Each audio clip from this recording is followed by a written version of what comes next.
And there was a hush. There was a silence over the crowd because the world anticipated for the red light to turn on for the Wrestling World Now podcast hosted by the real Dwayne Allen, Brandon the Guy, Brother Hugh has the third, and Brian H. Waters. See, that was like a little impromptu radio thing. You know, you watch the radio and they be like, you listen to 92 Q jams. I figured that. I figured that. Macho to say it. Next time Macho gotta say it. If you ever do that again, just do it as Macho. Oh boy, don't get me started Macho on in a while. We need Macho. Macho Man might show up tonight. Who knows? Okay, good. But with that being said, greetings, wrestling fans. The red light is on, and it is officially Wednesday. So you know what that means. The Wrestling Realm Now podcast is live and full and in effect. And we have a lot to talk about, not to mention I have a very, very surprise impromptu segment that I must do because I feel like there's some wrongs that I got to right. But it's okay because tonight I'm going to slap some realness on it. But we will talk about Bad Blood. Did it live up to the expectations? The Rock returns, but whose side is he on? All that and more right after this, ladies and gentlemen. As you know what I'm about to say next, can you guess? Let's get it. Let's go. Get it.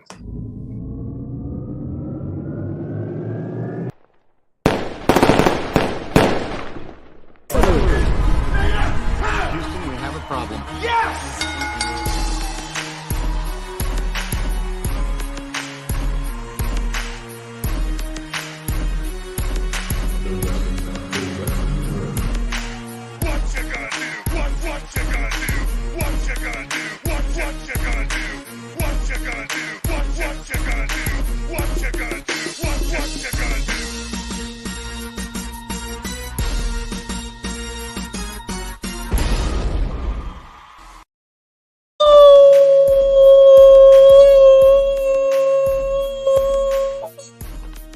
Look at that energy.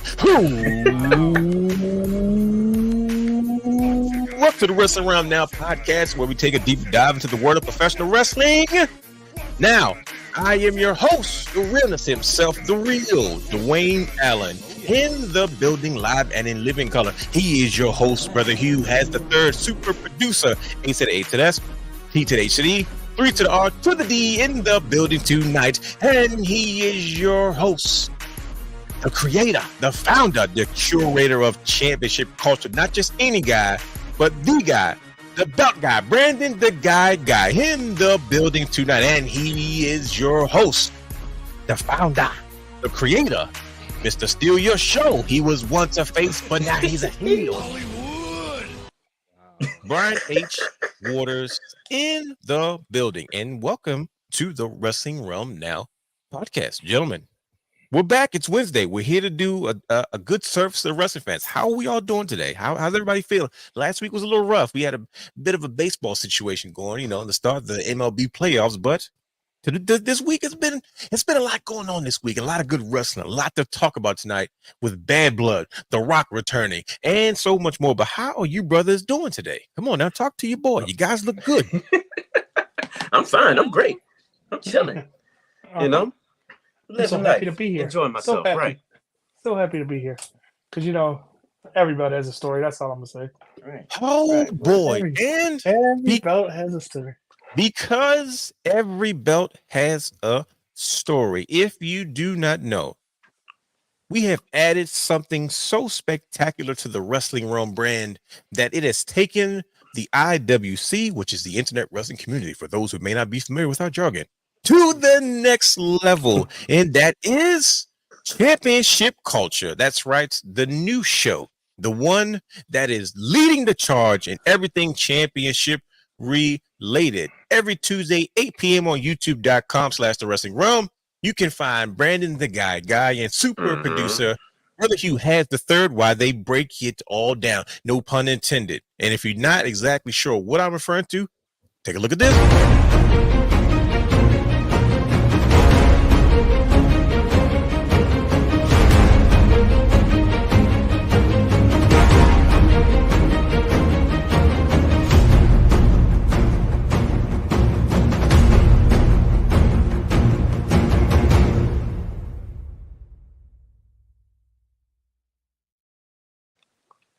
Championship Culture this Tuesday. Once again, like I said, every Tuesday at 8 p.m. Eastern time, that is, youtube.com/the Wrestling Rum. Good brothers, Brandon, the guy, Brother Hugh has the third. What was this week's episode of Championship Culture all about? Oh, we talked about championship controversies. We touched base on a lot of different moments catered to controversies centered around championship gold. But I have a feeling we're going to do a part 2 to this because there's a lot of controversies and there's a lot of discussion that we need to have about these controversies. So, Brother Guy, what you think about that? A lot of times with championship culture, there are volumes to these things. Sometimes there might be volume 1, might be volume 2. It might be, something like who wore it better. And then the tagline adds into the belt. But if you go back and look at season 1 or season 2, you'll see what we're talking about. But this may be the start of something because I think we didn't touch the surface. We looked at the surface, but we can go a little bit more in depth. And if you can indulge me for a minute, I must apologize to the IWC because I made a bold prediction. And I think this is the first time this year I've been wrong. It looks like this belt is going to continue to have stories. Is that a problem or you look so disappointed by that? Like, right. Goodness gracious. I love that belt. I understand it's a good belt, but I will tell you this. I was looking forward to what the creative producers was going to do because they gave us those beautiful new world titles. And I just knew we was going to get the tag team, upgrade. But, that's okay. It'll continue with this story. We'll continue adding stories. You gotta get the tag teams first. Ooh, okay. Shots fired. See, I'm not gonna play the little sound because I don't know how YouTube responds to the bullets going in the air.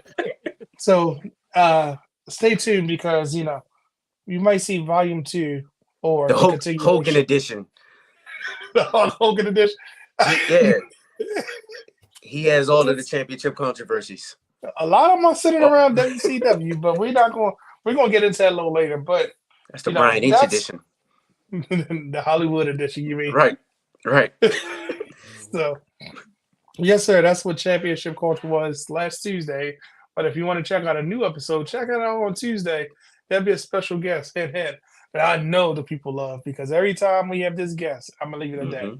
I'm gonna just leave it at that. You talk about aura, boy. He's oozing with aura. It's funny because I just watched a video about they like aura and they showed all Tongaloa clips and they were not flattering.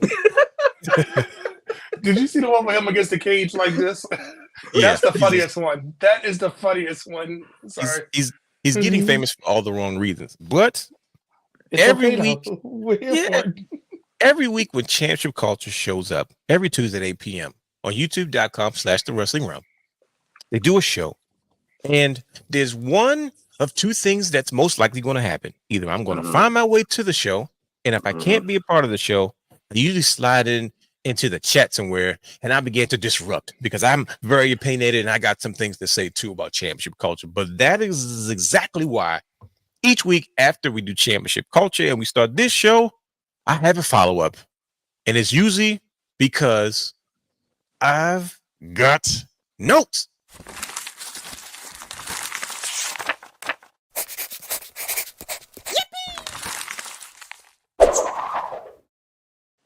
Oh, it's every time. Yeah. Championship Culture. Let me apologize in advance. Hold on, I gotta disrupt Brian H. I've got notes. Sorry, Brian H. He hates that. He's an audio guy. Oh boy, you guys left me no choice. I hate when I can't be a part of the good conversations because I said, you know what? I got to slap some realness on this. Got to slap some realness. Extra realness. This show with a side of realness and a double dose of realness on the side. This week's episode was called Championship Controversies. And you know what, gentlemen? I watched the show. Yeah, I did. And I must say, I felt very safe. And I said, okay, here we go. I feel good. I felt safe. I said, okay, I'm okay with this.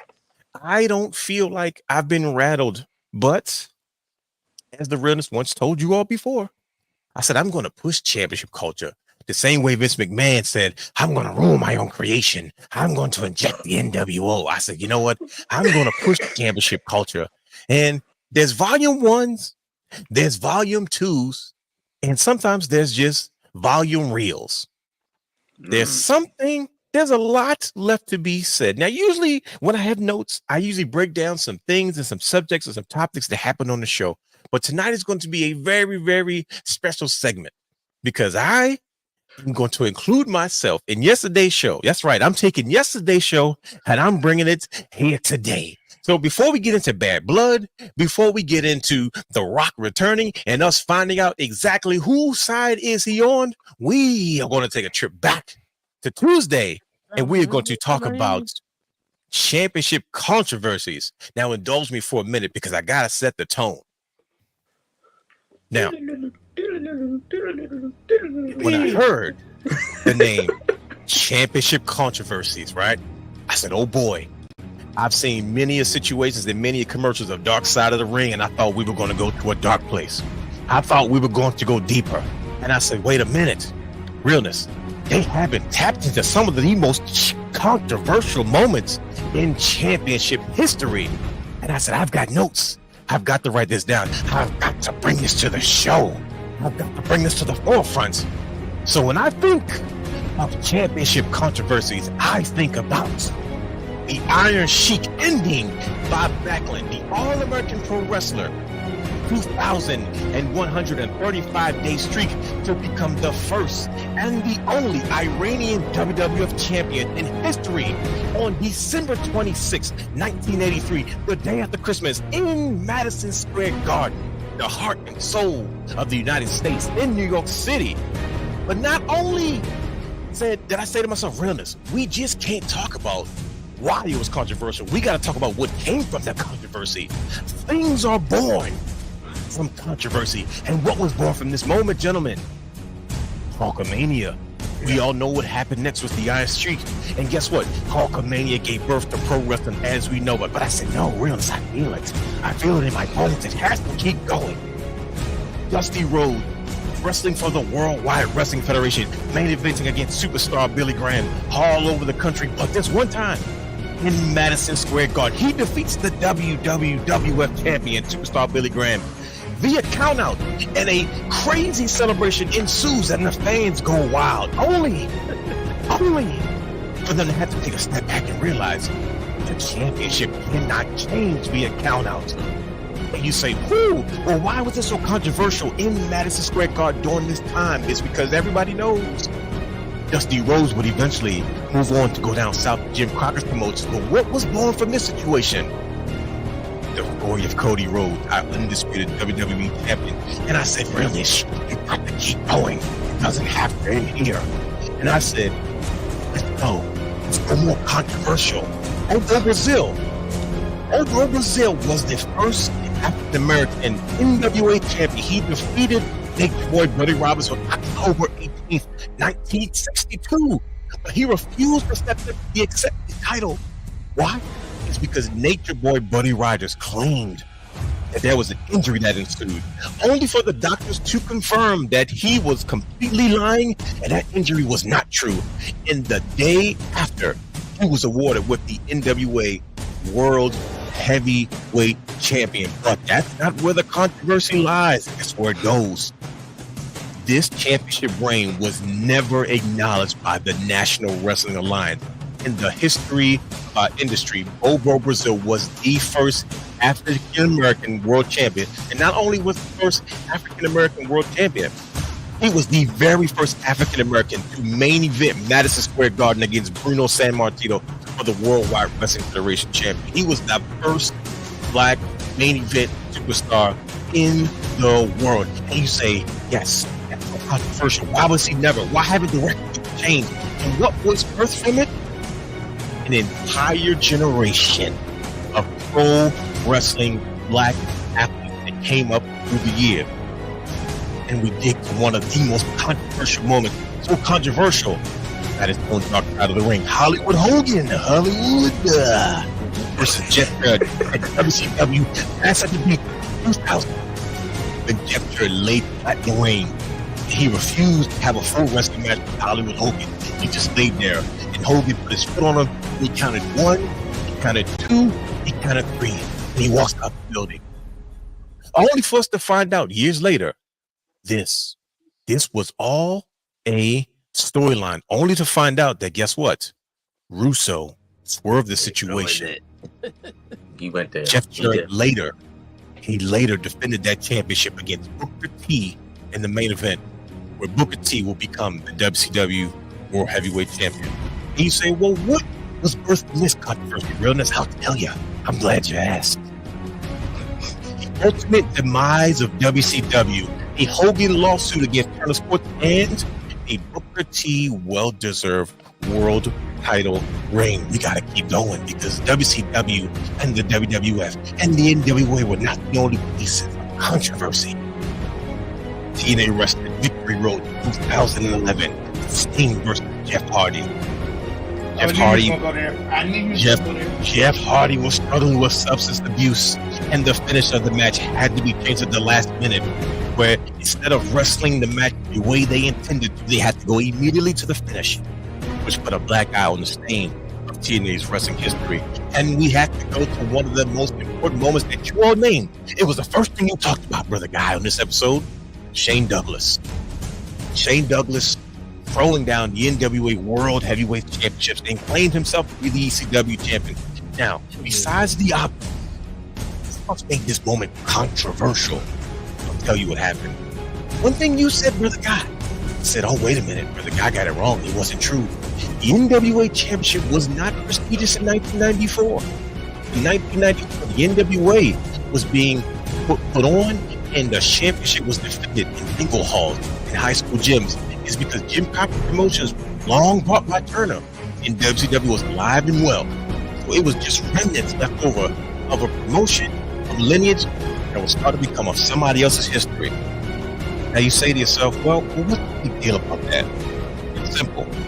That moment sparked a revolution that changed professional wrestling forever.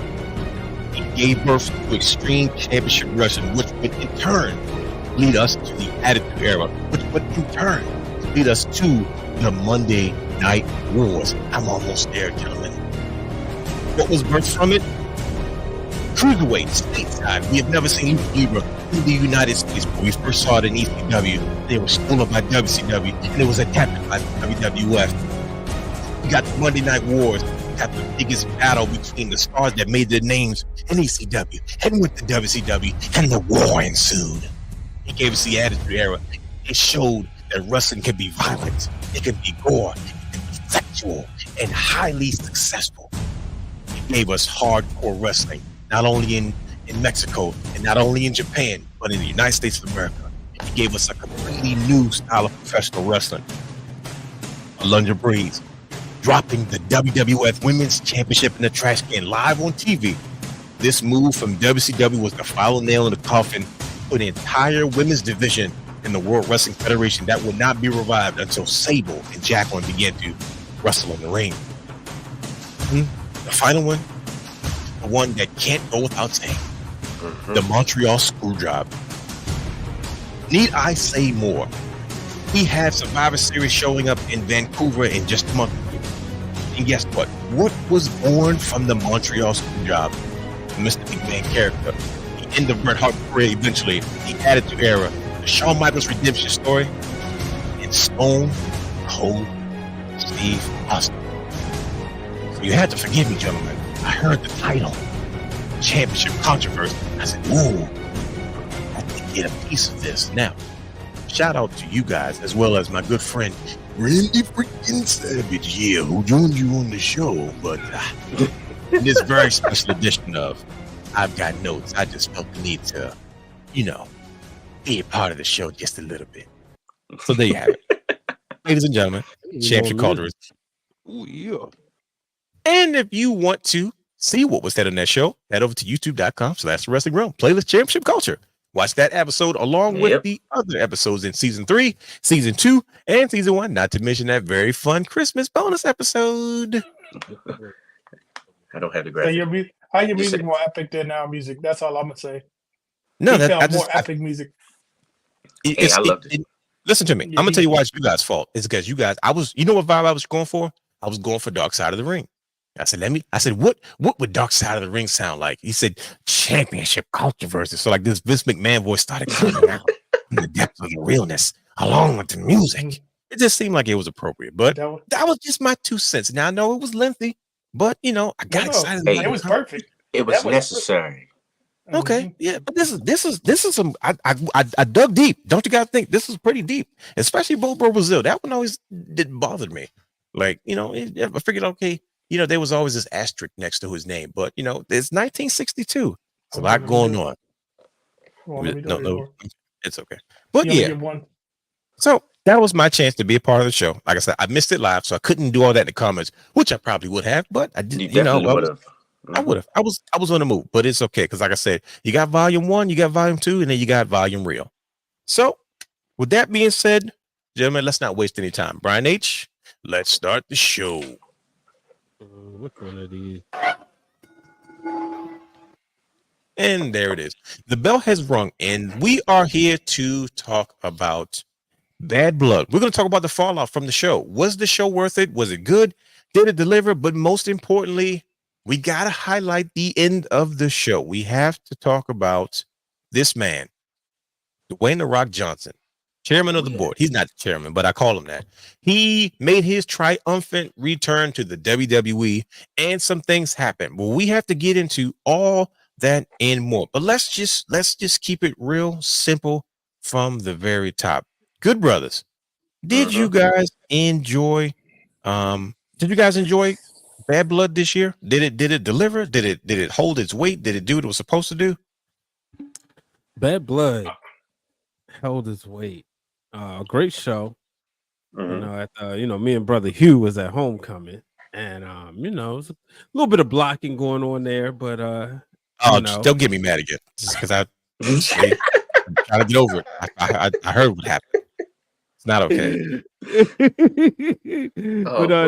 Overall, it was good. It was a good Saturday. Now I have to say something. Y'all can keep them 6:00 p.m. PLEs. I wasn't with it. Not with the time. 6:00. No, I need my 7s or 8s. Give me some time to get home. So I don't like necessarily that early. And I get why they did it or whatever. And by all means, but me personally. The West Coast is one thing, but like you used to that East Coast time. I want to enjoy the Saturday, run the errands, do all I got to do. Especially on a homecoming day. Like, oh man, before we know it, now we got out of there. But still, brother Hugh, we walking across the bridge, and brother Hugh got it on his phone, and then he wanted Stokos, so we had to watch the finish. Can't pass up the chicken. Can't. Can't pass up the chicken. Brother Hugh, how did you enjoy Bad Blood overall? Brownies wasn't feeling the 6 p.m. start time, but how did you feel about it? Were you affected by the start time? Did it change your outlook on the show, or was it just the fact that it was homecoming? I was only affected by it because of homecoming, to be honest. Okay. All right. I was still on campus enjoying the sights. So yeah. that was my own. I'm sure. That was my only beef with it, with the timing. But the show delivered, man. Like from start to finish, every match made sense. Every match made sense. It took you to the next story, and we got a little extra seasoning on the end. Okay.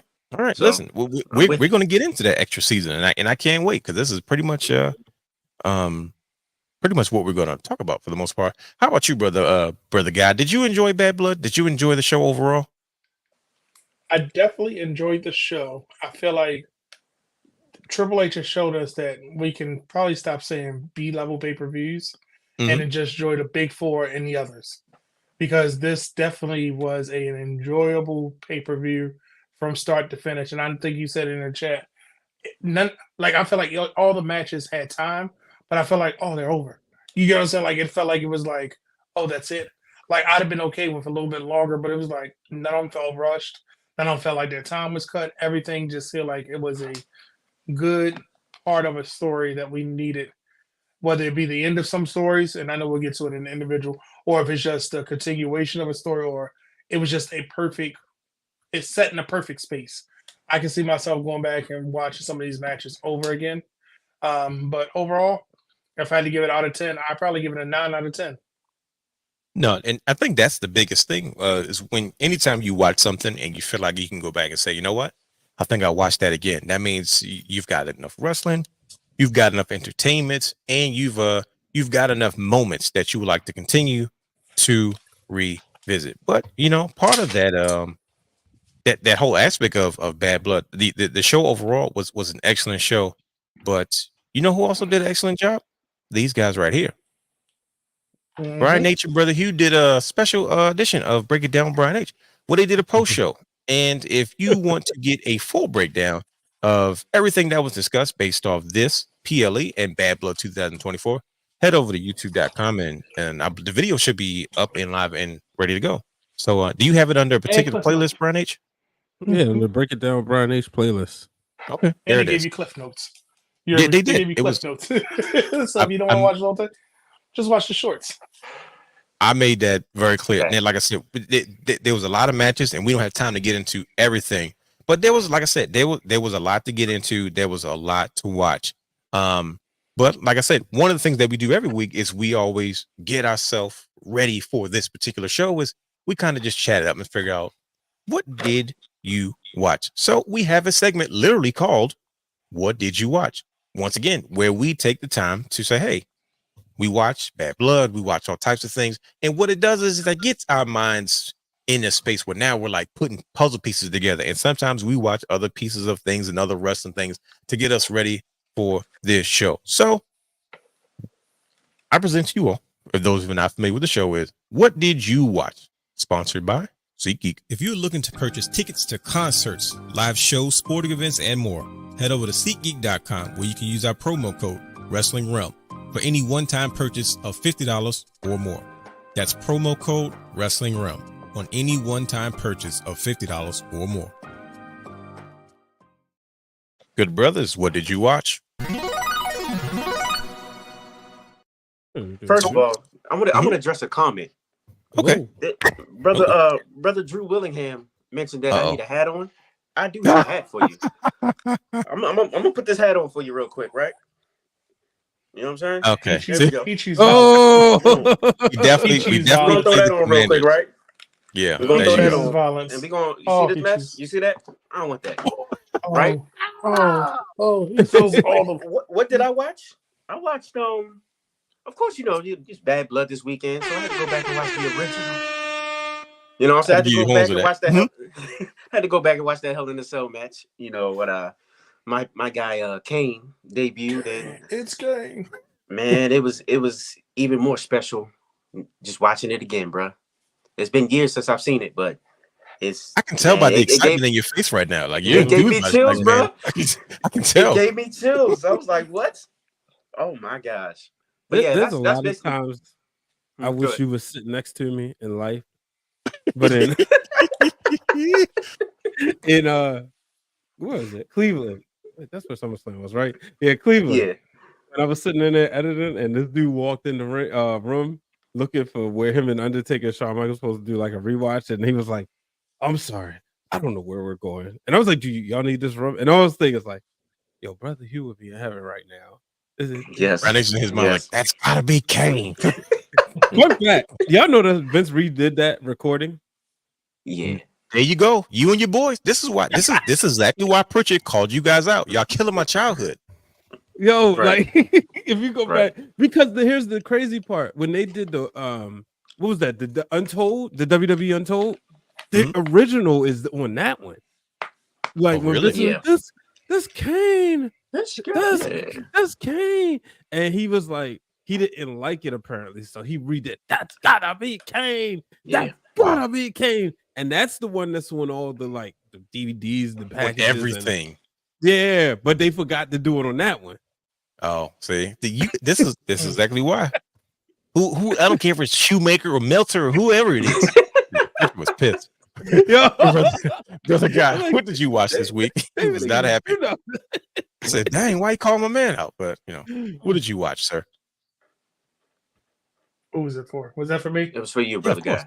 Oh, obviously. So, you'll be proud of me. I finally finished the Vince McMahon documentary. Okay, what'd you think? I'm not gonna call it a Vince McMahon documentary anymore. I'm just gonna call it a WWE documentary. Because Wow. after You watching think it, so? I feel so. Here's the thing: you know how a documentary can either evoke an emotion or sway you one side or the other, right? Sure. I Mhm. feel like my feelings haven't changed for Vince after Okay. watching the whole thing. I feel like at the end of the day, regardless of all the, I'm going to say horrible things because some of them we know to be true. Some things are still being uncovered. We don't know how horrible some things really are. We just know what we've seen in the limelight. You know what I mean? But Good then, way of like, putting it. yeah. So, but at the end of the day, I feel like a hypocrite when I say he's the reason we're on this show right now. You know what I mean? Say He's it the all the reason that time. we, yeah. Kind So I of. feel Yeah. like a hypocrite, but it's like that The didn't truth. sway me either way. You know what I Sure. mean? It's not. I'm not going to like the product less, or if everything comes out and it's like this is everything he's done. I'm still a wrestling fan. I'm just not a Vince McMahon fan. There you And it go. was That's like, and that's and fair. I felt like, yeah, and I felt like a lot of the stuff that they were saying, I'm like, is he working this? Is he still lying? Like, is this supposed to make me feel like I like him? Oh, is this supposed to make me hate him? This supposed to make me feel bad because when you have the testimonials from wrestlers saying things about him, oh, he was like a father figure. He was this, he was that, and it kind of was like putting pieces of the story that you didn't even want. Like, Mhm. I don't want how Shane McMahon came back. I want to know what caused Vince to fire him at the Royal Rumble. That's what I want. What happened at that point? I don't care why he left. That story's been retold. I don't care about the incest story that he wanted to run with Stephanie. We've heard that.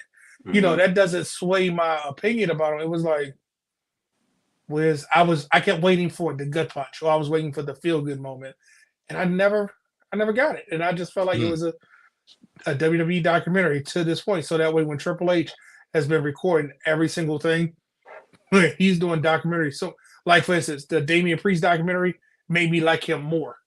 It Sure. swayed me more to his character. Like we like Punishment Martinez.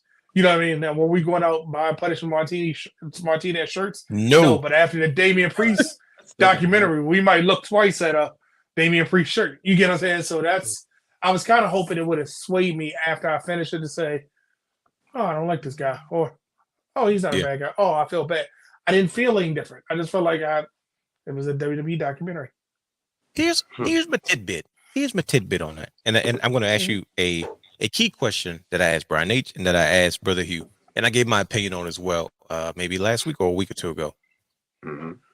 The difference between what I've noticed is of the WWE, can't speak today, documentaries like the A&E biographies, and then like this particular documentary. This one seemed very defensive. Like Brian needs a hit piece is because he's seen what a hit piece looked like. Brother Hugh said he thinks it was fair. I said, okay, cool. That's in the middle.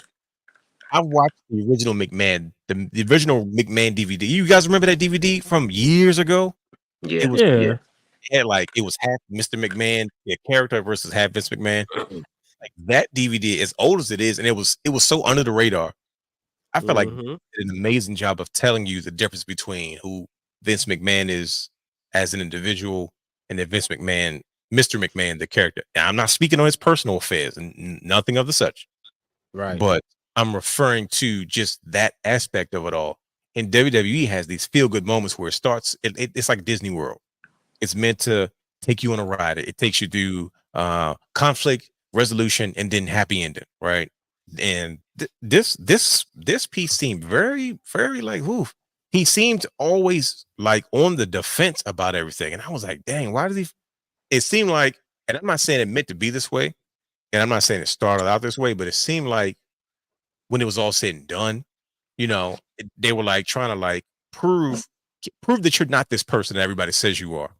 You know what I mean? Even interviews, everybody's like, no, Vince was this and Vince was that. I'm like, they're talking this from this perspective as if they're trying to convince everybody else that he's this one way. And now they're trying to uncover the truth and tell everybody like, no, this not this way. Now, what doesn't help is that in the process of doing this documentary, these allegations come out and then you Right. refuse to do interviews. I was like, yep, that's probably not going to go over well. Yep. And then half the time, because I feel like you're on the defensive, still trying to protect the business and protect McMahon. See, if it's a WWE piece, he can control what goes out, but it's like he was half working, half not. And I'm like, bro, you come off unstable and kind of arrogant and kind of, like, yeah, I don't want you to know who I really am. I'll tell you enough, but I can't tell you real stories. I was like, ooh, this does not make you look good in these moments right now. And I get what you're doing, but I was right off top. I use steroids. I use steroids all the time. Everybody used them, but they were taking other pills too. They were doing this. He was half working, and I was like, I get it, because he was protecting the business, protecting his image and stuff. But hey, listen, it don't look good like that you're working when you got like real allegations coming out against you.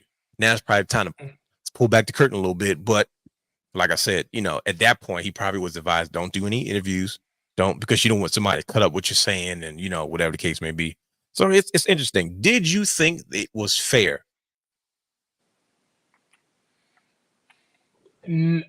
I think that they try to still be objective and let you formulate your opinion, but like a casual wrestling fan will get something out of it. A casual wrestler. So I felt like this. Remember when Captain America Civil War came out and everybody was like automatically Team Iron Man, Team Cap. Then when you saw the movie, you flip sides. Brian H. is not talking about John Cena. I was about to say, I don't know what you're talking about. But when you watch it, so a casual fan can go in there and say, I hate Vince McMahon, and leave and say, oh, he's not that bad guy. I understand it.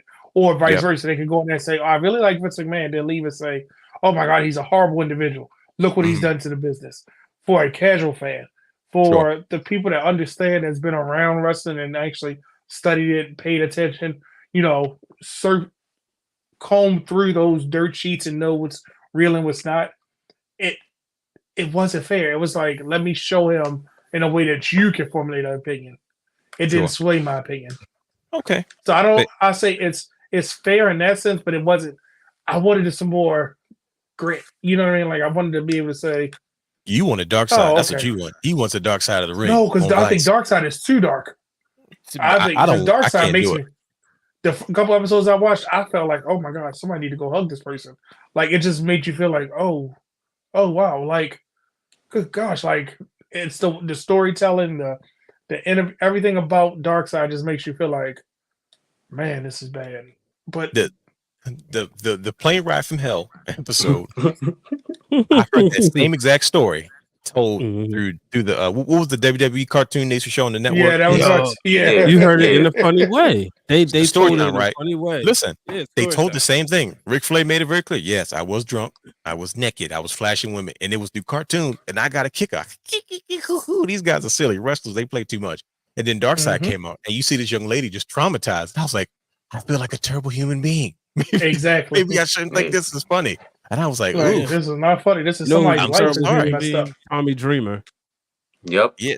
Tommy Dreamer. What that's a perfect example of that's what this documentary reminds me of, Brother Brandon, is Tommy Dreamer was trying to protect one of the boys. He was trying to protect Ric Flair, but he stepped out of place. And by doing that, he just completely was insensitive to what this young lady had gone through, which is a very serious ordeal in her life that clearly she was still affected by all these years later. And I was like, she's still messed up.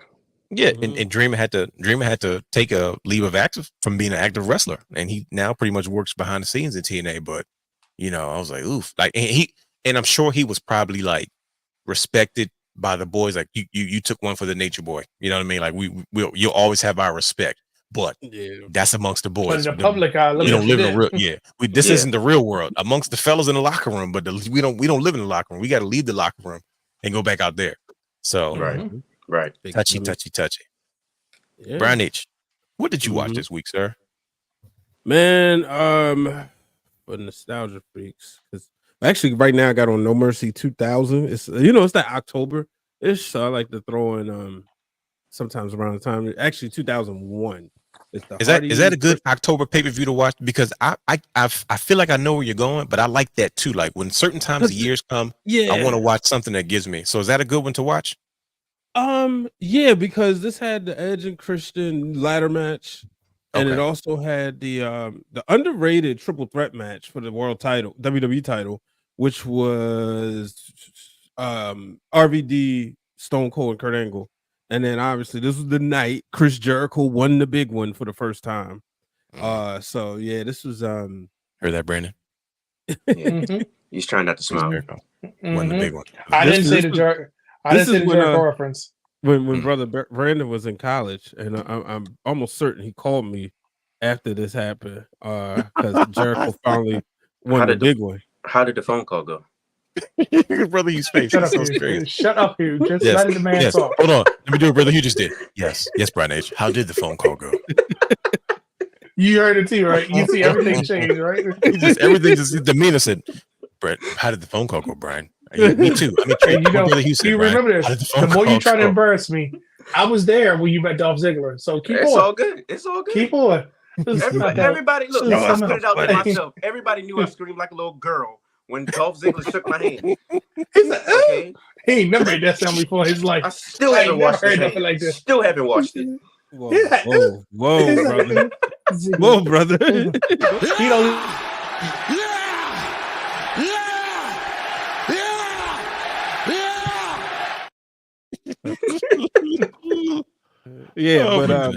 But what I watched early, Sasha and Bailey, NXT Takeover Respect. There we go. Yeah. Iron Man match. Mm-hmm. Incredible. Sasha's send off. That's basically what it was. Before she went to Raw right after, right? Yeah, she was already a part of Team Bad. Oh yeah, Bad. Yeah. That lady do not. I know I can't talk. But she ain't got no rhythm. Come on now, it's not fair. I know. It's the truth. At least I can play the drums. I can keep the beat. That's true. You are a drummer. She like, yo, you relate to Snoop Dogg, bro. But did you see? He ain't got no on her daddy's side. That's true. His frog splash shows that he ain't got no rhythm either. Oh God. Yeah. You're welcome. Just remember, right? He did a remix with Cody Raheem. Remember, that was the birth for Cody Raheem when he did the remix. That's for his song. Yo, that joint was. Yeah. Speaking of which, I don't know if we're gonna get into this. Sure, go ahead. But I gotta ask because there's a band expert here, somebody who got a college scholarship for band, and that being Brother Brandon. Okay. Whoa, time out. Who here got a college scholarship for band? Brother Brandon. You thought I forgot. You thought I forgot. Hold on, buddy. He gets horns too. No, this is news to me. I knew you were in band, but it's college scholarship. Wait a minute now. Yeah, my brother got a scholarship for music, so I know how difficult that is. I'm shocked. He was that dude. Yeah, but back when City was the best band better than college bands. Sorry. What instrument did you play, Brother Brandon?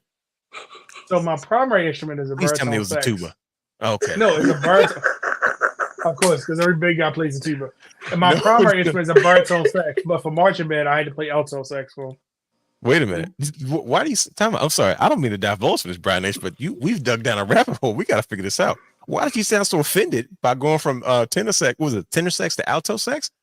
No, baritone sax is my primary instrument. You like, but for marching band, I had to play alto. Marching band, I had to play alto. Marching band. Like, wait a minute. Why? Because you couldn't, unless you're a core style band, most high stepping marching bands don't have baritone saxes on the field because it's not very. You can't really march with that. Hold on. That's why you see the core style. Allow me to interrupt the show real quick. Do you have footage? Oh God, does he have footage? Yes. He's got footage. He has footage. Oh, where did you find this? Oh God, what footage is this? Yes. Which this is my freshman year. So this is your senior year with the orange socks. Yes. Oh God. Oh yeah. Here we go. Yes. I'm not even saying which one is Brandon? No, that's not me. I'm not a tuba. I'm not a tuba. That's the clarinet. Carlos that's in not here me. too. Yeah, Carlos is in the drum. He got the bass drum. Were you guys in the same band together? You and Carlos? Yeah. Mm-hmm. They graduated together. Bro, this is like exclusive breaking news. This is supposed to be a wrestling show. No, this is more important. This is but Dominic Scott produced this. This is the Dominic Scott video. Shout out to Dominic Scott. I'm in there. If you can see me, I'm in that line. So no, that's I'm in that one. I was in the very back, so you just gotta go back and watch it. We're gonna He's going off. So oh my gosh! But like this, I'm the one with the orange bandana in the back because I was the only one right there. That's why I was a section leader, so everybody else had partners except for me. Using the section leader. There he is. You see him? I see him. Only the black. Get it.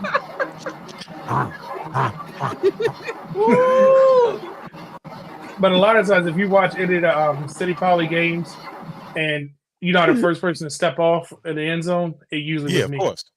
At the end, so it was usually if you saw a saxophone, it was me. No, I need that CD. I need that song on an MP3.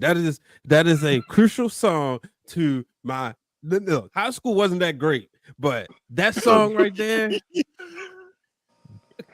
Oh, it's great. I'm mad that you ever knew this.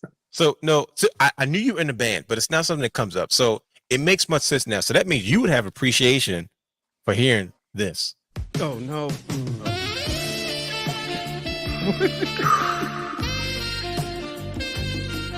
I don't That's hear all I'm anything. gonna give you because we're monetized now, so we can't. Oh my gosh, Is what I wanted to ask him. that is crazy.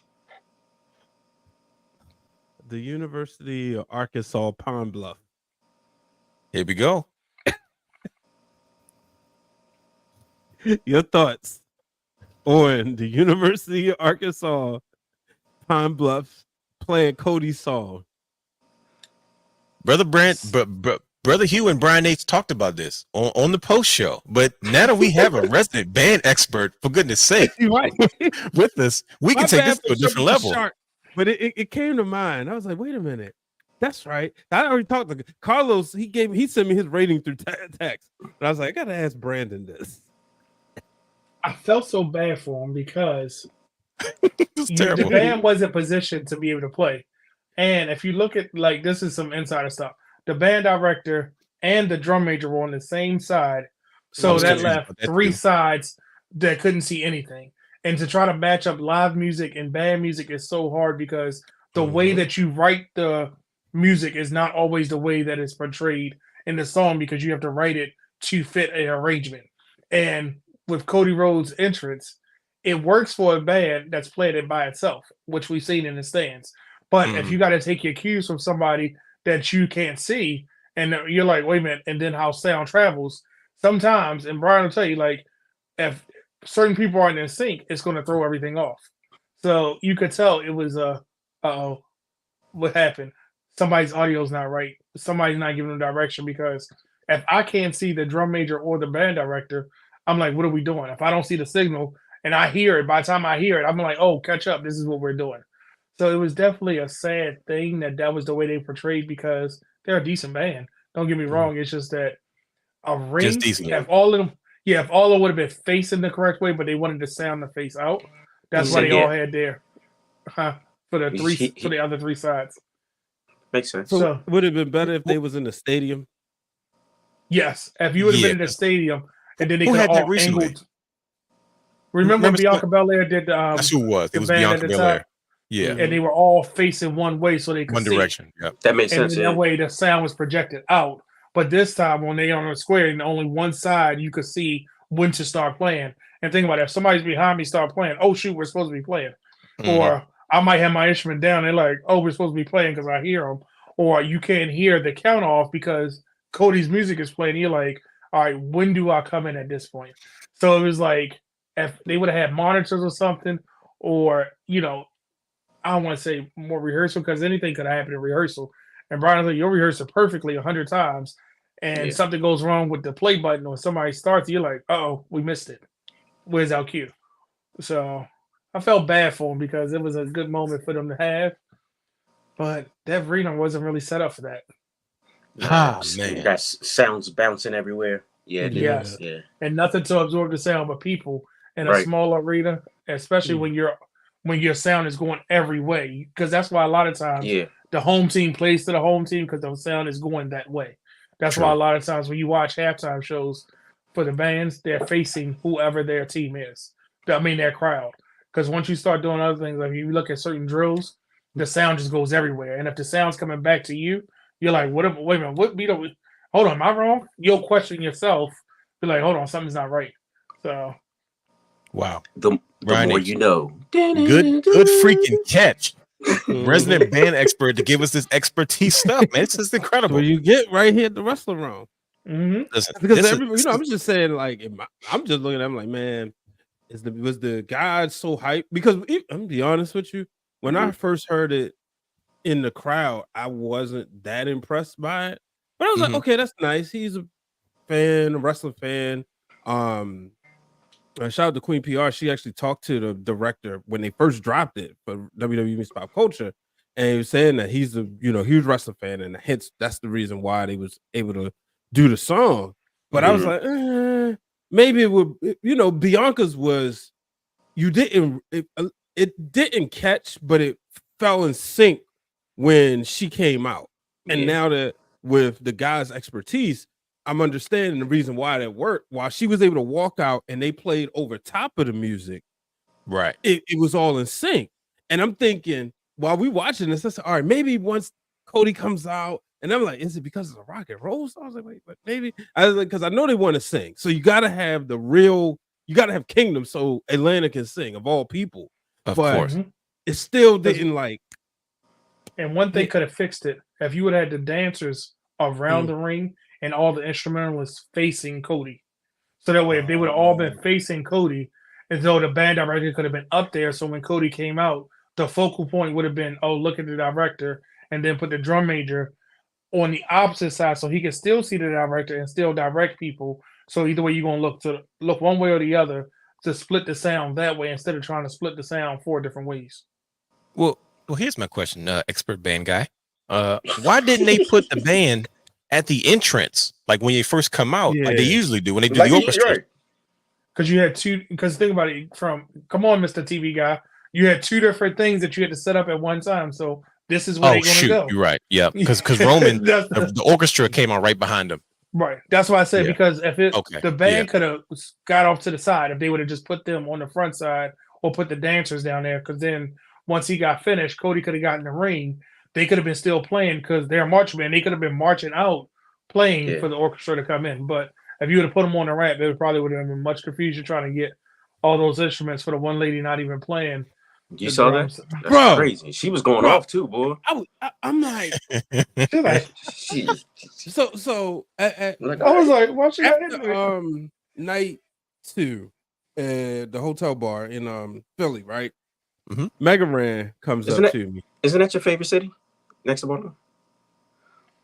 Oh, you got a joke. I hate that city. See, everything been ruined ever since. That's the reason why the Phillies lost. That's the reason why the Eagles are trash. That's the reason why the 76ers will be trash. Because they ruined my tribal chief. Dang. You used to like Philly. I see now not anymore. No. You did. We used to like Philly. You used to like going to Philly. Maybe I don't know. 2017 before that, but then maybe. No. Brother Hugh got joked. Sure, maybe. We already know that he said that. But like I said, so that night we was at the hotel bar and Mega Ran was like, hold on. No Mercy. 2 of Brother Hugh's favorite wrestlers will wrestle each other. Test and Kane. I ain't realized. Oh boy. Yeah, right. 2 footers. Yeah, I think this is maybe for the European title. But yeah, he was telling us that he was a part of the Roman orchestra. And I was not mad. I was like, bro, you really just broke kayfabe because he revealed that they wasn't really playing. I'm thinking they was real. Then this lady goes out there and do what she do. And I was like, well, we all already know she ain't playing. But that joint was like, bro, like she was too excited. She was all beat as heck. I was like, that ain't even. Have you never heard this song before? Thank you, Prototype 619. We got cheesesteaks at home. Now, wait a minute, Brian H. I had a cheesesteak from Maxie's, chicken cheesesteak, and the bread. Oh man, it made the difference. But then, there we go. The real thing out Towson. Talk to him. Say it again. What's it called? It's called The Real Thing. I need to check it out. There. I live. Seamus? Remember I told you real good with Seamus. You know, Seamus' wife was a good friend of mine. Not the Seamus, but he know who I'm talking about. I know who you talking about. That. Yeah, she put me on The Real Thing. Yeah. All right. Well, that was the spot after the clubs and whatnot. After hours? See, okay. I thought it was always something. I don't know. We'll get into that room after dark. Right. I have one more band question for Brother Guy. Brother Guy, do you still own the saxophone? I actually own 3 altos. Okay. Yes. I have one more question. Do you still play the saxophone? So not to dig into, a lot of people are mad that I don't play my baritone sax anymore. I won a ton of awards. I got to play with different people. I played at different. Man, Tokyo Put like is this. Right. One time, I was literally trying to avoid going to this performance. I'm about to say, put them on the big screen. There we go. So it's so funny, and a lot of people that went to Bowie will tell you the same story. I literally was taking my time at work, because I didn't want to go to this performance. The band director held up the whole bus, got my uniform and my instrument, and said, "Well, we're just on a bus waiting for you." And I was like, "Y'all can go ahead and leave me. I'm not gonna make it. We're not leaving until you get here." Literally, I parked and walked on the bus. It was like, "Y'all really waited for me." So they will tell you that. Yep. I was a very good baritone sax player. Like, very good. So you were up there, like on some Kenny G type stuff. Facts. So I actually auditioned for Bowie State on my baritone sax, and it was crazy because the band director at the time called me down and was like, "Hey, the band director from Bowie, Dr. Wright is here." Well, he was Mr. Wright at the time. Go audition for him. So I went and got it. I ain't going there with any music. He said, "What are you going to play?" I said, "What you want me to play?" I played 3 scales that are not typical. And then I played 2 songs from memory. He was like, "You really don't have music?" I said, "I memorize it." Because I always play with my eyes closed. He's Nick Cannon on drumline. So, no, I was about to say. So I hope you were like Hustleman and Martin when he went to the like. Pick up the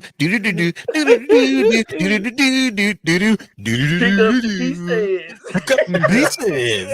I say, pick up the pieces. We gotta get footage of brother guy playing the saxophone. Cause see, I grew up in a music home because my brother was a trombonist. He was, it was same thing. He went to Baltimore School for the Arts, so I was forcefully around lots of music. So it's good to see we have a resident band.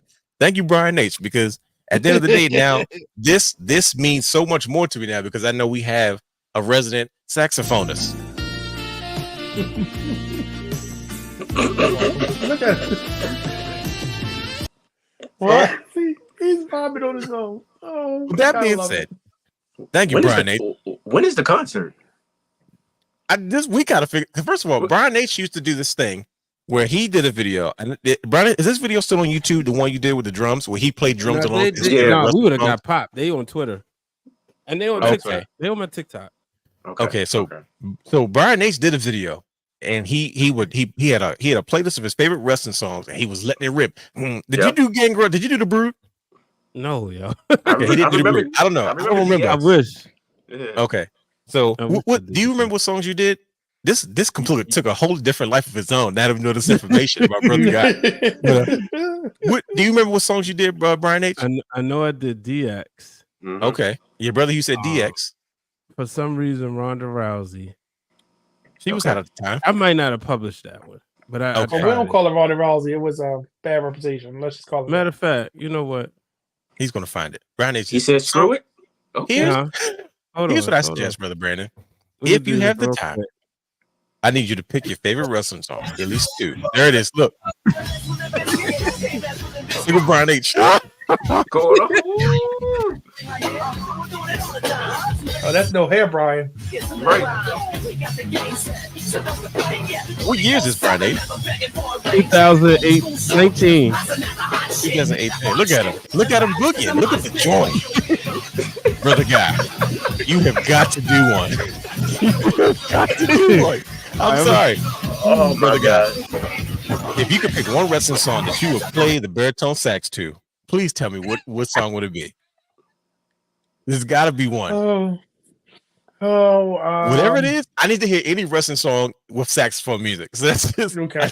Come on, man. It's a deal. You know what? I will break it out and I will play a wrestling song for you. Okay. We already know it's CM Punk. I mean, I don't know about you, brother Hugh, but we might have to start picking up an instrument because we got a drummer, we got a saxophonist. We got to figure something out, brother. Play the keys that make you a lot of money in church. I didn't need an instrument. I was the dancer, so I mean. Okay, all right. Well, listen. All right, we got a saxophonist, we got a drummer, we got a dancer. I could do like knee slaps. This whole country, down home country knee slaps. Go hand bone, yeah. Somebody got hand Why bone. are we like this? Why are we like this? Why is he like this? It's not even us. It's him. Brian H brought it up. This is like, wait a minute. We can't just pass up on this. the band was so bad, and then it dawned on me, who's better to ask than somebody who knows how to be in a marching band? Yeah. Well, this is perfect. This to me is full circle because we were talking about Bad Blood, and that's how it started off. The biggest thing was the main event and everything that kind of followed the main event. But hold on. This is the type of energy I'm on right there. See, look, what's up? He was gonna make a graphic with this. You do realize we have to do an album now. Tomorrow. You know it's gonna be an album cover. It's gonna be an album cover like that one that he did with me with the white jacket on. Oh my God. We need to do this now. We got to. I didn't realize that you were like a prodigy musician, and I knew Brian H was because he's been, playing drums forever. But this is, and I knew you were in the band. But I just out of sight, out of mind. And then this right here, I was like, wait a minute, we should have did a whole expose on you, buddy. Like, right. You just got all these hidden talents. But with that being said, playing with spoons. Wait a minute. Playing with spoons. Listen to me. I can do that. We can make that happen. We can make that happen. I can see myself on the album cover holding the spoons like this, like just making it happen. Singing Careless Whisper. Just listen, we can make it happen. Saxophone is one of the most crucial instruments in there. Oh my goodness. It's funny because all I'm saying is, Brother Brandon, as soon as you start talking about this band, a lot of eyes started coming into the product. Like the views are going up. I'm looking at the numbers and I'm like, yep, they're going up now. So whatever they're saying. So this is just now everybody's gonna go back and watch this Arkansas Pine Bluff band at Bad Blood as they play Cody in. But you might get a phone call, man. You might need some consultation going on, man. I think we just made a star. There it is. Oh boy, he's coming out of retirement. Careless Whisper. Anyways, like I said, Bad Blood was fun. Bad Blood was fun. Yes, it was, realness.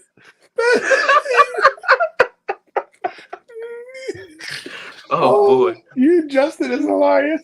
My people are going to be so upset. They're going to be like, why is he slapping these spoons around? They're not going to know what I'm doing. They're going to be like, why is he slapping these spoons around? I'm practicing. Like, remember the promo? Ants. Yeah. Ants. we might be going on tour. Like this. We might need a booking. Like, hey, not only are they a podcast, they're a live band as well. Brother, they play their old interest music. They play their old interest music when they come in. I was definitely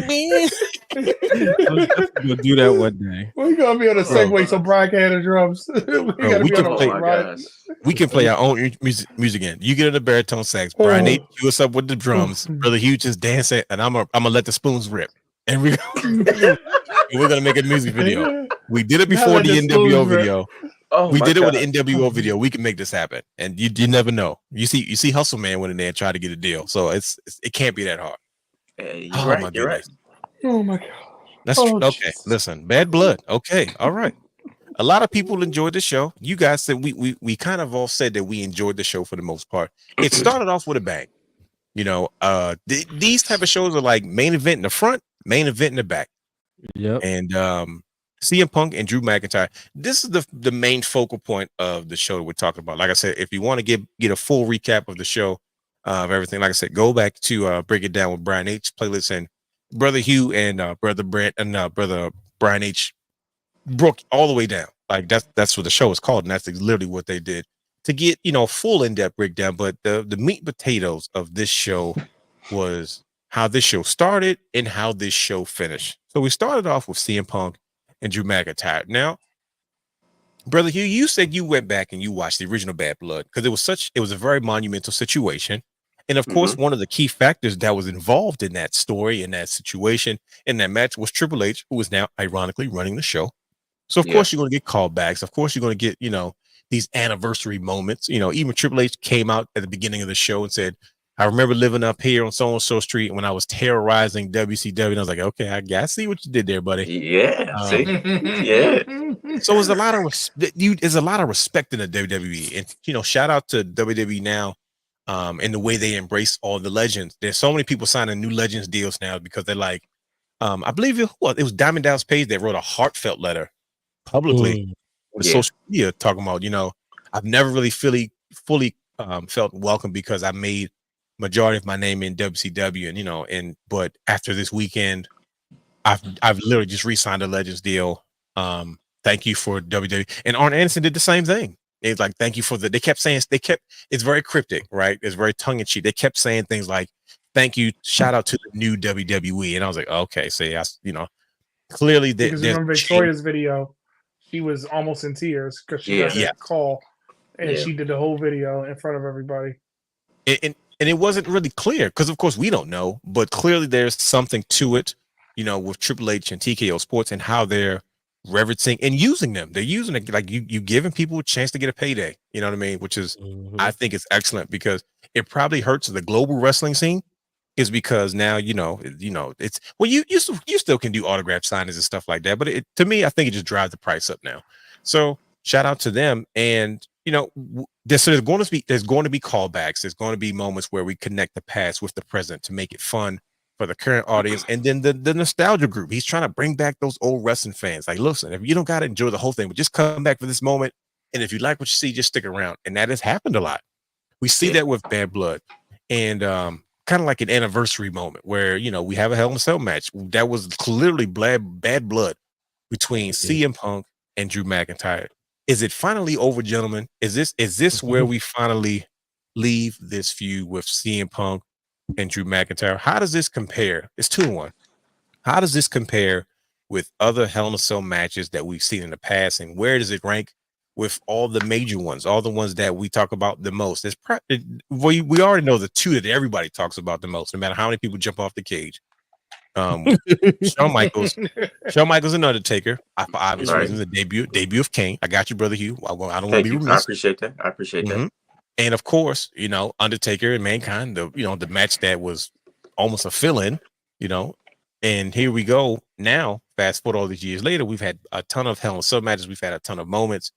And here we are with this match. And I thought it was tongue in cheek for Triple H to say the way these guys did the Hell in a Cell matches, what it's supposed to be. He said it doesn't always have to be about somebody jumping off the top. And I was like, what's he referring to? But how did you brothers think about this match in particular? I thought it was well put together, to be honest. Like Brandon said, there's only 5 moves that was done in the match. Yeah, but it was a fight. The whole basis behind it, like, it told one hell of a story, and that was the most important thing about it.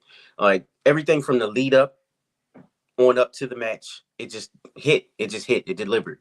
And honestly, this might be one of you can argue about it, it might be one of the greatest. At least top 3 commit to it. Come on, commit. Hell in a Cell matches of all time, to be honest. Yeah, listen, there's an argument there. You might be right. Yeah. But everybody, you go ahead. It delivered for sure. Go ahead. Yeah. So, who else? Just anybody. Hey, go ahead and jump in. No, that's the thing. I think it told the story it was supposed to. Especially with the beads. My goodness. Oh yeah. Oh, bro, I thought it was going to be thumbtacks. I did. Yeah. And he brought out the beads. The beads, the toolbox. I mean, they really gave us 3 stages of hell on different PLEs. Starting off with the special guest referee match, then the strap match, and then this one. I mean, this was, my goodness, everything. And I think, it's finished. I think we'll get a callback.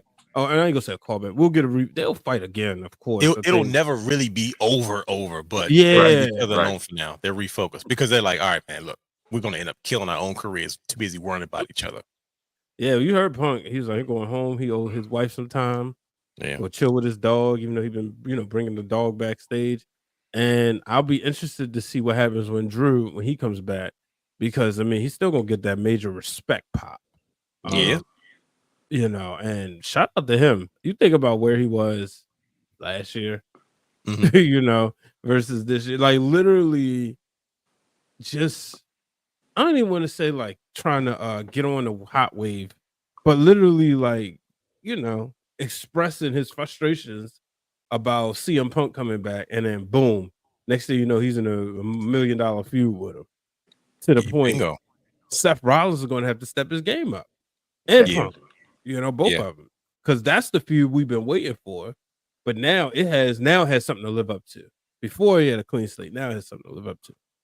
Really good point. Really good way of putting it. Man, yeah, I'm not even going to try to top that, brother guy. Did this match deliver for you? CM Punk versus Drew McIntyre. I can't believe I'm going to say this again. Yes, here he goes. Hold on, let me put him on the big screen. I know, Big screen. Here we go. There it is. It's killing me to say this, and it's hurting me to say this. Stop 10952. You got a time code? Yeah, we got. This is probably a CM Punk match I would go back and watch. Oh, time out. You get 2 air horns. And the problem is, not only like Hollywood said, it was a 3 stages of hell because it was like it built up to this, which a Hell in a Cell should. Sure. And I'm gonna go ahead and say it. This is in the conversation of Hell in a Cell matches, but this has got to be the standard of what a Hell in a Cell should be. Wow. Oh, okay. Because you can talk about what we talk about with the Mick Foley going through the cage, Mick Foley going through the cage, Mick Foley going over the top. There were so many moments in this match. They did like 5 wrestling moves the entire time. Yeah. And it was like, okay, yeah, he got busted open. I'm glad Drew is okay. You know, Punk got busted open. But they got busted open as part of the story because this was a blood feud. Yeah. Yeah. And even when they were taking the bumps on the on steel steps, I was like, not necessarily cringy. I was like, oh, there's no way. He did. Oh, you know, and it was like so many little things in this match. And the right person won, as much as I hate to say it, because Punk needed to win. Who's the right person? Who's the right person? Punk needed to win this match. This match suited him because in a straight up wrestling match, Drew has to win. But in a grudge match like this, where Punk can actually get the upper hand and do the things, like I thought he was going to stab him in the throat with that table thing. Remember when he broke it? I was like, oh, looked like, but it was the camera angle. Every camera angle was so perfectly timed. And even like after they botched something, you don't know because they recovered and was like, oh, this is good. Let's turn this into something. Let's turn this into it. And it was so good in the fact of it's in that conversation. When people talk about Hell in a Cell, this is going to be defining, not a default because we got a pay-per-view and we have to have matches in there. No, this match needed something to end it. Not necessarily contain it, but to end their feud. And what better person than Drew, who last year at Survivor Series, remember the whole thing? That's when it started. Almost a whole year later, this is what happened. And this should tell all the superstars in the back, hold on, just wait your time, watch what happens. Drew probably made more money this year than he did when he was WWE champion. Bro, I was about to think about it, and I hate to say it, you know, but he probably made more money. And I'm not saying it's from Punk, it's just because look what happened when he got into that limelight and he got into that spotlight. The last, from Royal Rumble to now, I don't think not one show we didn't talk about Drew. Yeah, sure. You think the world is not talking? I mean, last year this time we was like, oh, what's going on with Drew? Now we're like, oh, this man, I hope he doesn't die. Like, because of him and CM Punk's feud. So other than that, that's what I'm gonna say. Still not Punk fan, but this match title feud before that too. That's what I'm saying. Like you totally forgot about it, right? You're like, because you wanted to get back to this. How did we have this feud for so long and it didn't get boring? Fizzled out. Mm-hmm. It didn't. It got more and more intense every time. It was like, oh, they're going to kill each other. They're going to kill. That's what a superstar is. That's a superstar. That is a bona fide superstar. We talk about this all the time. Like Drew has lost a lot in every setting he's almost been in. He's probably won maybe 1 or 2 matches out of this whole situation. He has lost a lot, including like from WrestleMania to now. And yet he has been more relevant. He has been more important. Like you say, more important than his title runs. It's like, yo, he's on the cover of every PLE. He's in there. I mean, he's on there, isn't he? He is dang near untouchable at this point. It's because his losses have not affected him in a negative way at all. And when he comes back after a loss, people are going to be like, uh-oh, here you go. He's back. Because they know he's going to be pissed. And he's going to be that much more relevant just as he was when he left and when he lost. I'm like, bro, that's when you know you're a superstar. Like, you're taking all these losses and it doesn't bury you. You don't get lost in the sauce. They don't know what to do with you next. Like, no, they're like, bro, it doesn't even matter. He picks it up and he keeps moving. And I'm like, it keeps on going. Thank God he knows how to utilize social media, man. For sure. And that helped. Bingo, because he adapted to today. And Drew, I don't want to say he's not really a younger guy. It's like, but yet he figured out a way to make it work. Remember the t-shirts, the memes, all these extra things that he did He kind of said, I prayed for this moment. yeah, like Bruh. the like I prayed for this moment. That's like says who that? says things like that? So Christian I think AEW. yeah, well, see, Right. Yeah, I he call it ain't the right. I call it the CM Punk effect. And Triple H clearly agrees with what you guys have said today about this particular match because Triple H said the same thing you all said. He said this is what it's supposed to be. It's not just supposed to be a thing. It's not a spectacle at the circus. Oh, we need an attraction. Let's make a big attraction. He's like, no, this is how a Hell in a Cell is supposed to be used. This is when you have no other options, when there's nowhere else to go. It has to be space. And like they killed each other, and CM Punk sold it so perfectly the next day. Like barely, he's like, I can't even. He is so detailed when it comes to professional wrestling psychology. He literally walked to the ring and said, I can't even walk to the rest of I'm gonna cut my promo right here because I can't even walk to the ring with everything that's going on. And I'm like, man, that's a full circle moment. It's because once again, now you're selling the match. You're selling that. Trust me, Hell in a Cell is a place you don't want to go to because you end up hurting yourself This just to hurt changed your me. opponent. Yeah, It changed me completely. He's like, I don't know when I'm going to be back, but and I don't know, I can't promise you anything, but you know what I mean. And it's like, you mean to tell me that I had to put my own self through this match just to finish this off? And it's like it makes it special again. It's not special because it's all red. It's like, so when Hell in a Cell comes up, you're like, that last time this happened, these guys barely walked away. Drew McIntyre had staples in his head. CM Punk had wrapped up, could barely move, and then he had to get oxygen just to get back up to the ramp. He is a performer. He collapsed twice. Everybody freaked out. And I'm like, oh shoot, because they're selling the effects of the match, and that's what you want to do. So it's like you're not only putting over your opponent, you're not only performing for the audience, you're making this match relevant again. And what they did was they put their imprint on it to make it very clear that, hey, this is what it's supposed to be. And guess what? We're the leaders of what's next. And this is how it's going to be going forward. The legend of the Cell has been reborn. For real. And that's not easy to do. So like I said, shout out to CM Punk, shout out to Drew McIntyre. We're gonna take a quick break, and then we're gonna get into the main event and all the shenanigans that followed right after this. Get ready, Hugh.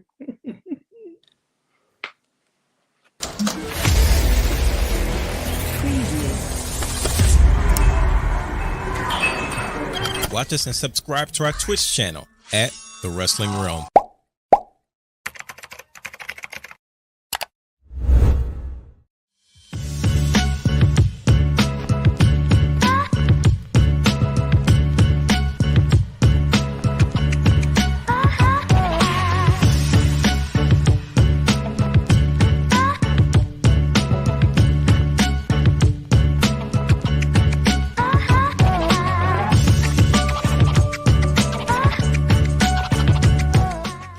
For all Wrestling Realm apparel and merchandise, head over to thewrestlingrealm.com.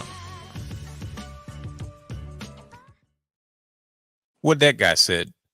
Well, we are back and we are trudging through Bad Blood. Such a once again, 5 matches, an amazing performance, amazing PLE from WWE, and we are talking about the most anticipated main events in a long time. We're once bitter enemies. Roman Reigns, the original tribal chief, and in some cases, some may say the only tribal chief, and the American Nightmare, Cody Rhodes, the undisputed WWE champion because he beat Roman Reigns at WrestleMania. Sorry, Brian H. Teaming up to be a tag team to take on what is now known as the Bloodline, led by Solo Sikoa and Jacob Fatu. Did you guys like how Jacob Fatu did that promo on SmackDown before the I love my tribal chief. He's the tribal chief. He said tribal chief as many times as Rock said final boss. It might be a family thing. I don't know. So now we kind of got into the beginning of this as we talked about University of Arkansas, Pine Bluff. So we started this off the correct way. We have a resident marching band expert and Bertha Guy, who is a revered baritone saxophonist. So we got past the entrances. Let's just start overall. Did this main event do what it was supposed to do as far as what inning we are in as far as the storyline with the bloodline with Roman Reigns with Cody Rhodes. Let's start there.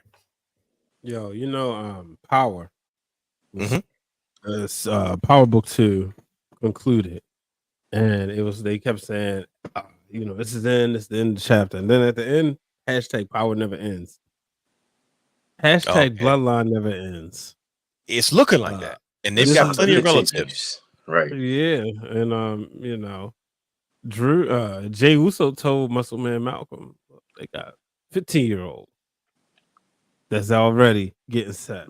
See, I'm excited about this. I think it did exactly what it was supposed to do, and like you said, watching how Cody and Roman interacted with each other, that was key. And the thing about those two was, especially in the finish, and afterwards when Jimmy looked at Roman and said, "Hey man, you gave me a word," and he's like, "No, my business is finished." He's like, "Come on, dog. You really gonna let him go like that, Oos?" And so just that whole interaction, I think it did everything it was supposed to do. I'm interested to see what happens next, because I wonder if The Rock didn't show up, what was supposed to happen. But then The Rock shows up. It's like, and like you've been saying, they've been holding kind of like placeholders to get us ready. So it's like now we about to really go into fifth gear. Because Heyman still got to come back. True. Yeah. So, but I definitely love this. Is a perfect spot to bring back Jimmy Uso, who's still unserious. Just the look and Solo.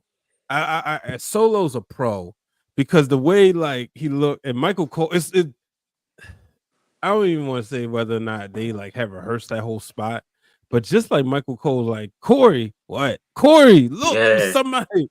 That was key. It's just such a great soundtrack to the match. And then Solo just looking, and then all of a sudden, because he knows, like, wait, it's only supposed to be two of them right there. And it's another Tongan. Right. He's like, I ain't called nobody up yet. And sure enough, it's his big brother, and he taking out them, so I thought it was great. And then Roman and Jimmy, obviously, the hug felt around the world. Amazing. Cinema. That's it. That's the only way you can describe it. Brother Brandon, did this match deliver? Was it what you expected? It was much better than Cody Rahim versus Solo when Roman came back, because I wasn't watching it for somebody to return. Of course, I called it that Jimmy would come back, but I thought the delay would have been involved.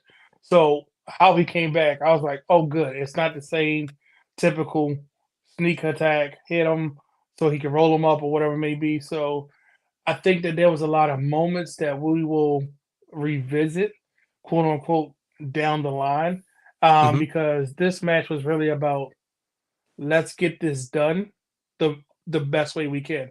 Even when Cody did that horrible splash off the top, and he looked at Roman like, you got it from here. You know what I mean? Like, it was like every moment, all right, I'm gone. When Roman was like, come on, tag me in, hot tag, like, come on, I got this. Let me get at him. I need to, and it was like so many moments in this match that felt like they were perfectly placed. And when Jimmy came, I screamed a little, and I was like, oh my God, it's got to be Jimmy. Because you saw the bandana, and when he got in the ring, and the look Roman gave him wasn't a look of thank you, it was a look of redemption. You know what I mean? Because if we go all the way back to when he was like, it's me, come on, why are you doing this? Let me help you. And he put him in the guillotine.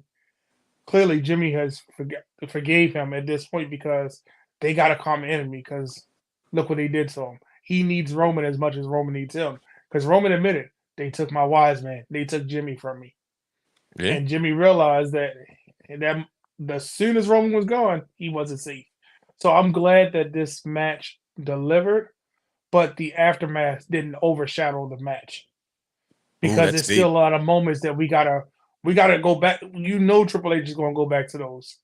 You know what I mean? Yeah. So it was definitely worth it. And the hug was I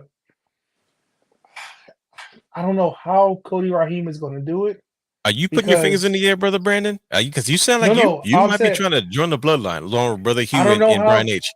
I don't know how Cody Raheem. I don't know how Cody Raheem going to still be the guy when he came out first in a tag match and he's the champion. That's all I'm gonna say. We're gonna talk about these things. I promise you, brother Hugh. So I'm so happy finish. I'm sorry. This one. No, you good. Brother Hugh, talk to your people. Sir. Did you enjoy the main event? Was it what you expected? Like I said, we talked about it last week. We speculated, we previewed the show, then the show actually went down. And here we are. We had these moments, and as you're looking at, this is the moment between Jimmy Uso and Roman Reigns. This is that redemption story between cousins. And if you notice the subtleties, right? Jimmy Uso said his t-shirt says they not the ones. You know what I mean? Yeah. Because now it's a territory conversation. And like brother. And like brother Brandon said, like, you know, at the end of the match, you know, Jimmy's like, hey, man, you gave me your word. We got to go ahead and handle this. And he's like, no, this is one time only. I did my part. But he's like, but then he quickly shifted it from Cody to right. But Solo ain't the tribal chief. You are. That's the issue. Like, it's not about Cody right now. And then he said respectfully, cause you say the word and I'm gonna follow what you say. It's gonna be whatever you say. He was like, you know what? Come on, man, forget it. And it wasn't necessarily about Cody, but Jimmy had to remind him, like, yo, this ain't about Cody, it's about him, because he's standing in the middle of the ring and he got your stuff. So with all that being said, you know, and this is the end of the match, how did you feel about this match, brother Hugh? Did this deliver? Was it the main event you expected? Did it give you what you needed to move this story forward? It gave me everything that I needed. What I paid attention to the most was just the little tidbits, the little Easter eggs that they kept dropping throughout the whole match. Just the interactions between Cody and Roman. Talk about those Easter eggs. Roman standing there on the side, waiting. He's just like, all right, Cody's in the ring. He's like, man, stop playing around. They want me. Yeah. He turns his head and he just tags him, and he's like, all right, I'm gonna go ahead and put this work in. You go over there and do what you have to do and sit down and look stupid, you know, because this is my business. This is family business. I got some business to handle, you know. So you have stuff like that. How about that first Easter egg? Remember the first time remember they were first arguing about who was gonna start the match? And Roman's looking at him like, you really gonna start the match? So you not, and Cody's like, I'm the champion, and Roman's like, and you can go Okay. before that. When Roman came down, he didn't look to the left this time, right? Yeah, he just closed his eyes. Yep. He just closed his eyes, locked in, and said, let's go get it. Let's go get my only follow back. Like it's time. It was perfect. Like I hate to keep using the word cinema, but that's exactly what it is. It's perfect. Cinema. We gonna get a t-shirt that says cinema. Man, I felt like I was watching The Young and the Restless, man. Seriously. Hear that, Brian H? Seriously. Like, the Easter eggs were there. They were there. And then you had like the little bit with Corey Graves said, I can't see anything because you know my monitor's down. There's no monitors because the table broke. It makes sense. He's standing like 2 feet away from you. Like, definitely was standing. But like, he was in front of him. But he rolled out it under the ring because did you see in the match earlier when they flipped it up? I was like, oh, it's a monitor. And I was like, oh yeah, we get Jimmy. But why you ain't tell him about the way that the wrestlers look? You don't want to talk about that? But the way that they look, I miss the entrance. No, the entrance. What you said about the entrances? I don't know about entrances. Oh, you gotta play dumb. Oh, okay. No, I'm not playing dumb. I'm literally. What you say about Roman? Oh, he looks like he's like. I hate to compare him to God, but if you had a vision of God, that was wrong. What I say? Yo. Oh my gosh, bro! The aura from that guy. It's real. It's real. It's real. That's all I gotta say. But, he's like, oh my God, oh my God. Just taking it back to the match or the ending of the match. As soon as that 3 count hit, Jimmy hits the ring and he kneels down, and he's saluting his tribal chief. Mm-hmm. Just little tidbits, right there. It is right there, you know. And then, of course, at the end, when The Rock showed up, you have Solo in the crowd. Apparently, he turns to Jacob and says, "Look, it's all a part of the plan." So now they're leaving you a cliffhanger. Bro. You know what I'm saying? It's just so much to take in, and then they even take you back to when Jimmy was laying on the couch at SmackDown. Mm-hmm. And he was like, yeah, I can't play today. You know what I'm saying? Whatever. And then they go back to it and it's like, look, you did that? Roman asking you called Jimmy, the play? you did that? You called the play? play? Oh my gosh. I'm like, I'm proud. Like, I don't know, you know what I mean? Like, it was just perfect. It was just perfect storytelling. And I'm just eager to see what's next. Aura, man. Aura. There it is. Real quick, I love the way go that ahead. Cody, I loved his face when he turned and looked at Roman when The Rock came out. That look did it all for me. He was just like, what? Like, okay, are y'all together?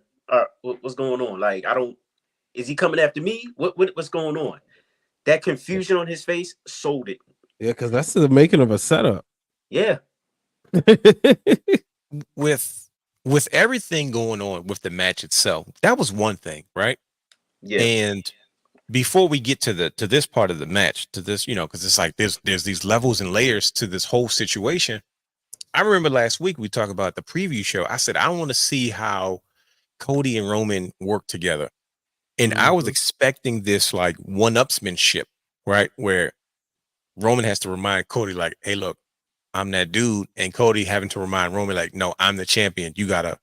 And there wasn't a lot of that.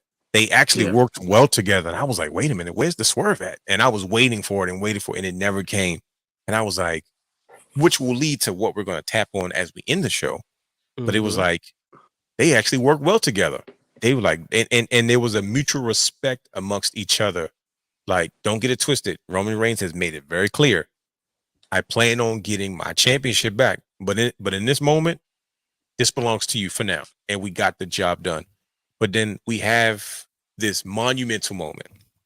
And we talked about God mode, and we talk about aura when it comes to these superstars. It's crazy when you watch professional wrestling, because if you go to a show and you hear Cody Rhodes comes out, the fans go crazy, right? But then you go to a show and Roman Reigns shows up and the fans go even more insane. You're like, dang, I didn't think it'd get any louder. But then The Rock shows up, and that loud pop was something that I was like, oh, that's the pops that we used to hear back in 97, 98. It's been a while. When that man's music hit in that moment, I could not believe, I can only imagine how loud it was. It really was in there, because it's anytime, first of all, if anybody's gone to a live show or arena show, it's extremely loud in there. Like, it is like, you would think it's just, but see, on TV, we don't hear that sound. You don't feel that. It doesn't come across because we get the television audio feed. So trust me, watching wrestling on TV versus being there, completely different. It didn't matter what town you in, what small arena. That energy is different. So when you hear that loud on TV, I said, oh my goodness, I can only imagine what that sound and felt like for the Rock's music to hit and for him to walk out there, the final boss, belt in tow, according to Brother Brandon, the new one. His expensive looking outfit. I'm not even going to speculate how much is invested in his pants. Versace. He said it's straight Versace. Oh, he said so. It's Versace. There it is. Full blown final boss mode. He came out in there full blown Versace, and I'm like, and I said, there's levels to this thing that we call professional wrestling, and he's like the Godfather. He's like the dad of the group. Where it's like, okay, young bucks, you guys are hitting levels, but let me show you how we used to do it back in our day. And he comes out, and it's just like, yo, this is insane. He proceeds and doesn't say a daggone thing. He doesn't say a word. He taps his heart. First of all, he's a bad guy. He still gets cheered. You on a different level. You talking about aura. You in a different. He taps his chest. Pretty much that's his way of saying thank you. I love you all. But he had to go right into mode. Like, all right. He looks at Roman. He looks at Cody. He looks at Jimmy. And as you can see from this picture that we have up, Jimmy looks like he's a little like, uh-oh. Well, because one, Roman's looking at him like, what's up, Dwayne? What's up? And The Rock, he puts up two fingers. He gives him a 1, a 2, a 3, and then he cuts it, two fingers to the throat, and walks out. Cody Rhodes looks at Roman Reigns like, bro, what y'all got going on, bro? Like, what's the deal? Like Brother Hugh said, mind you, where's the bloodline at? They're gone. They ran solo. The Tongans, freaking Tongaloa, Tamatonga, Jacob Fatu, they got out of there. They're up. They halfway through the stands. Tongaloa went under the ring. They ran. They ran. I say, wait a minute, what's going on? And like I said, with the details that the WWE is trying to attack us with, they're trying to overload our senses so we can't think straight because there's so much going on and there's so many pieces to put together, and we're too busy trying to figure it out. And by the time we figure it out, we're going to be moved on to the next chapter. But the subtleties, first of all, what did that mean when The Rock put up the 1, he put up the 2, he put up the 3, he said cut it, and then walked out? What are you guys thinking? What's going on here? Why is The Rock back? Whose side is he on? This is why we're here tonight. This is the main event of our show.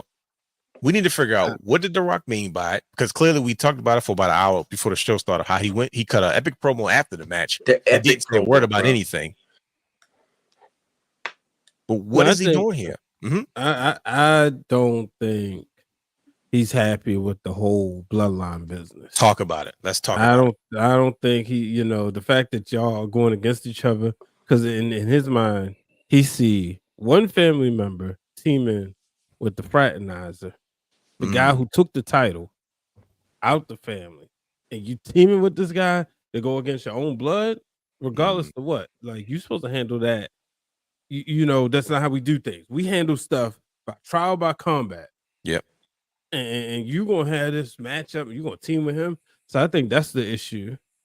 Now Solo saying it's a part of the plan. Solo could be just talking, or he could mean something. But I think right now, I don't think The Rock is happy. The fact that Roman is teaming, he's like, here's a guy. Now you talk about interest, right? At WrestleMania, if they didn't prove to us that Roman is indeed the greatest of all time from the standpoint of Roman came out after The Rock. He was the last person to make his walkthrough that interest at the night 1 of WrestleMania. That was solidifying him as the guy. He's the guy who's the torchbearer.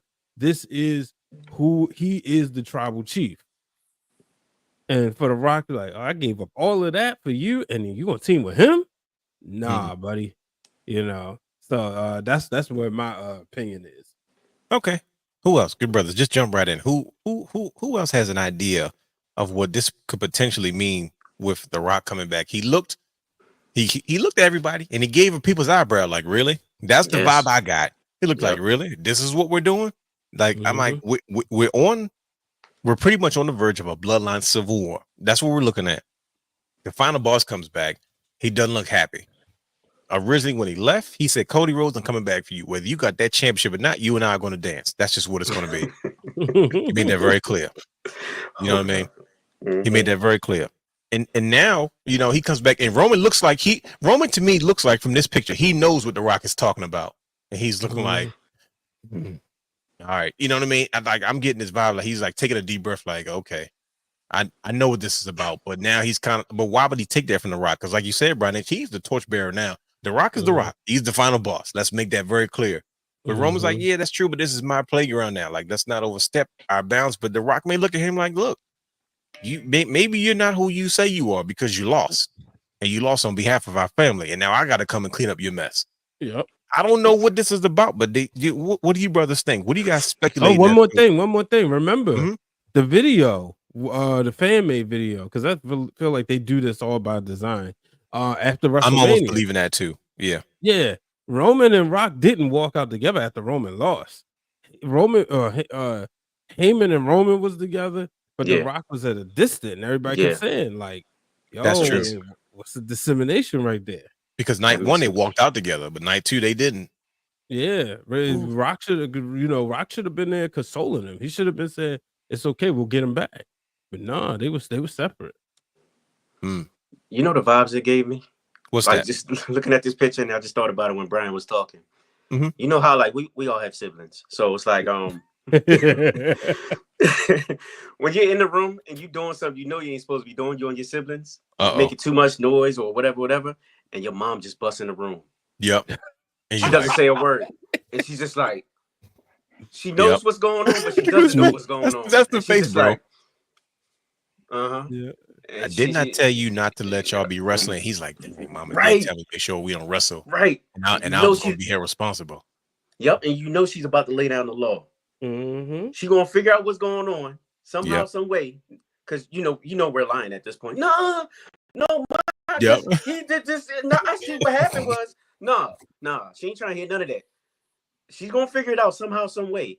And then there's going to be some repercussions for sure. That's the vibe that I got when The Rock came out and gave that eyebrow. Yeah, that's literally it. He was definitely giving it like a really. This is what we doing, right? Or not even your siblings, because Cody's the outsider. So it's like when you got company over, and your company showing off in front of company. Right. Yeah, are we about to get in trouble? Yep, that's what Cody looked like.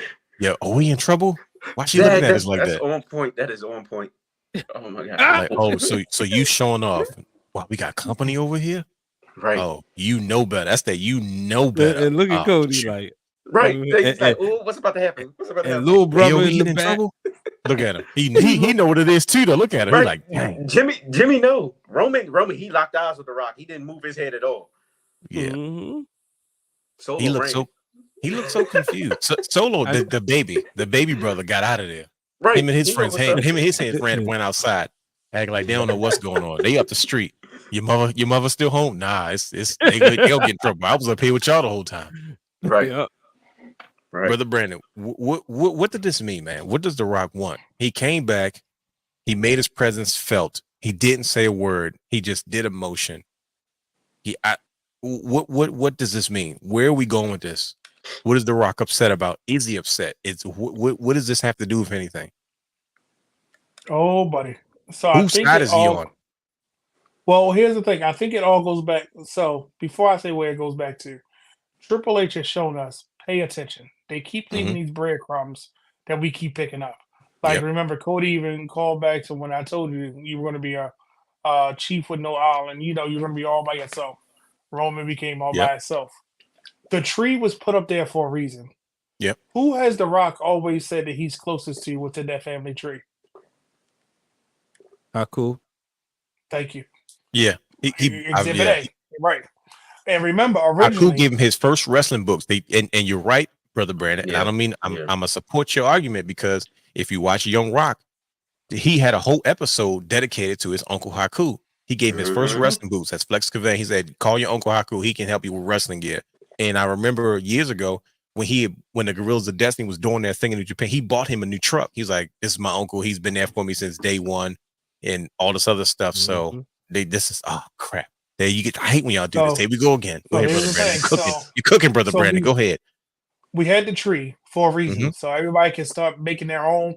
Everybody's worried about this person in this wrestling organization, this person here. Oh, what about you feel about this? All of that stuff is good. Get the whole family over, right? But nobody paid attention to the obvious, right? The Rock has been on, like y'all said, Haku, right? And remember, originally, The Rock came back to fight Roman. The universe said no. So now he had to take almost like not a back seat, but he had to get in the passenger seat for Roman to drive the car so he could fight Cody. And Cody took it, what Rock was supposed to do, right? Right. So now The Rock on night one said, not even with Roman, not with Paul Heyman, hey, I got to go away, but when I come back, me and you got something we need to do, right? Yep. But here's the kicker. Paul Heyman said, we knew about the Tongans. We did not want to bring them because these are dangerous people. Right? Yes. I've seen their Ring of Honor and New Japan footage. They're very dangerous. Roman didn't want the Tongans for a reason, because he can't control them. But who can control any Samoan? The Elder that sent Solo, that the proxy is The Rock. So I got all my notes out here because I've been paying attention to all these little things like, how are we going to connect this? We have yet to know who sent Solo in the first place. But obviously, The Rock is aligned with them because, yes, he's Samoan, and that's the family. But who is Rock? What is he part of? What side of the family? The High Chief. The High Chief. No, what's the last name? Go with the last name. The Anawai or the what you call it? The Maivia. He's at the top of the food chain. Right, but think about it. The Anawai is Rikishi and them and Roman. Right? Rikishi is Rikishi is Fatu on the mother side. So I'm sorry, I said it backwards. So he's the Fatu side and Rock's with the Anawai side, right? If you think about it, right? Yeah, because Roman and technically Roman and Jimmy and Jay are second cousins because Roman was the baby of the older group. So like correct, Roman he's the youngest, the only cousin because they're the same. They're on the Hawaii side. Correct. Yeah. So think about it. They on different sides of the bloodline with a common goal of keeping the title, keeping the family fan, whether the family is in WWE, MLW, ROH, GCW, any promotion. The Rock put that tree out there for a reason because the buzz started with every family member you could think of, right? Yeah. Even to the point the wives were all there. So you're like, Yeah. oh, they're Naomi not was on playing. there. Trinity Fatu was on there. And it was Trinity Fatu, not Naomi. It was Trinity to let you know where they lie, right? So Right. I mean, where they land in the tree. And the whole point of this is that they have told us what the next phase is. We just don't know how we're going to get it. If The Rock is not aligned with this bloodline and trying to tell Roman, you couldn't do it because there's a reason he's still carrying that belt. It's a reason we haven't said who sent Solo. And it's a reason that Solo was able to bring the Tongans in, something that Roman couldn't do. Remember? Yeah. Because he said he didn't want to because they were violent people. But who better to align themselves with The Rock? People that he can control that are loyal to him. Not to the bloodline, but to him. Because how many times did we see Roman get a little scared of Solo when he was the tribal chief? Like, oh, Yeah, shoot. like, oh, man. Because he knew, Like, relax. he knew he's untouchable, right? Yeah. I'm just saying. But you know, the Rock has like an honorary title because he's a direct descendant of his grandfather being a high chief. Because he on that family tree, he alluded to it, and you see in the parentheses it says like his father got an honorary title, and then he got like a direct title because he's a direct male descendant from his grandfather of like whatever it's not like chief emeritus or something, but it's some type of it's a title, a high ranking in the family. Yeah, it's like a technicality. Who's higher than The Rock? Who's higher than The Rock? It's nobody right now. It's Mama Rock. Mama Rock. Ata, yeah. And we haven't seen her. We think about it. We used to see her at ringside for a lot of stuff. They stopped showing her.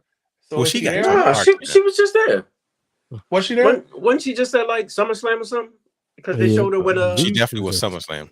When Nia was there. I must have missed that. Oh, did she? Yeah. She was there for Nia. Nia is her baby. Like she takes care of her. I didn't know she was still there with her. Okay, I take it back. But I'm saying with all those breadcrumbs, I think we're gonna start unraveling why The Rock has his troops. Because Roman had his troops and they failed. Because think about it, they lost the tag belts. They lost at Mania. You know what I'm saying? Mm-hmm. Like they were fighting each other. You couldn't even stop your own troops from fighting. My troops are loyal. They're not fighting each other.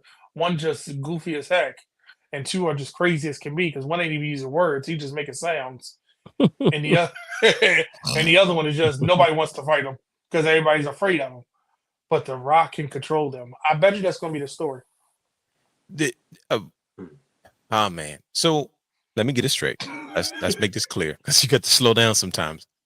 Are you saying that Solo and the Tongans were sent by The Rock because Roman couldn't get the job done? Correct. Oof, brother Brian H. Mm-hmm. Do you agree with this? Is this new bloodline sent to get the job done because The Rock has lost faith in Roman and the Usos to get the job done for the family? Now, before you say that, I'm going to say, Brian said this, before you say something, remember, the bloodline started to fall when they let Sammy in because he became a wrinkle in their armor. Yep. So think about that. You let somebody else in, what happened? That caused the twins to not be on the same accord. It caused division.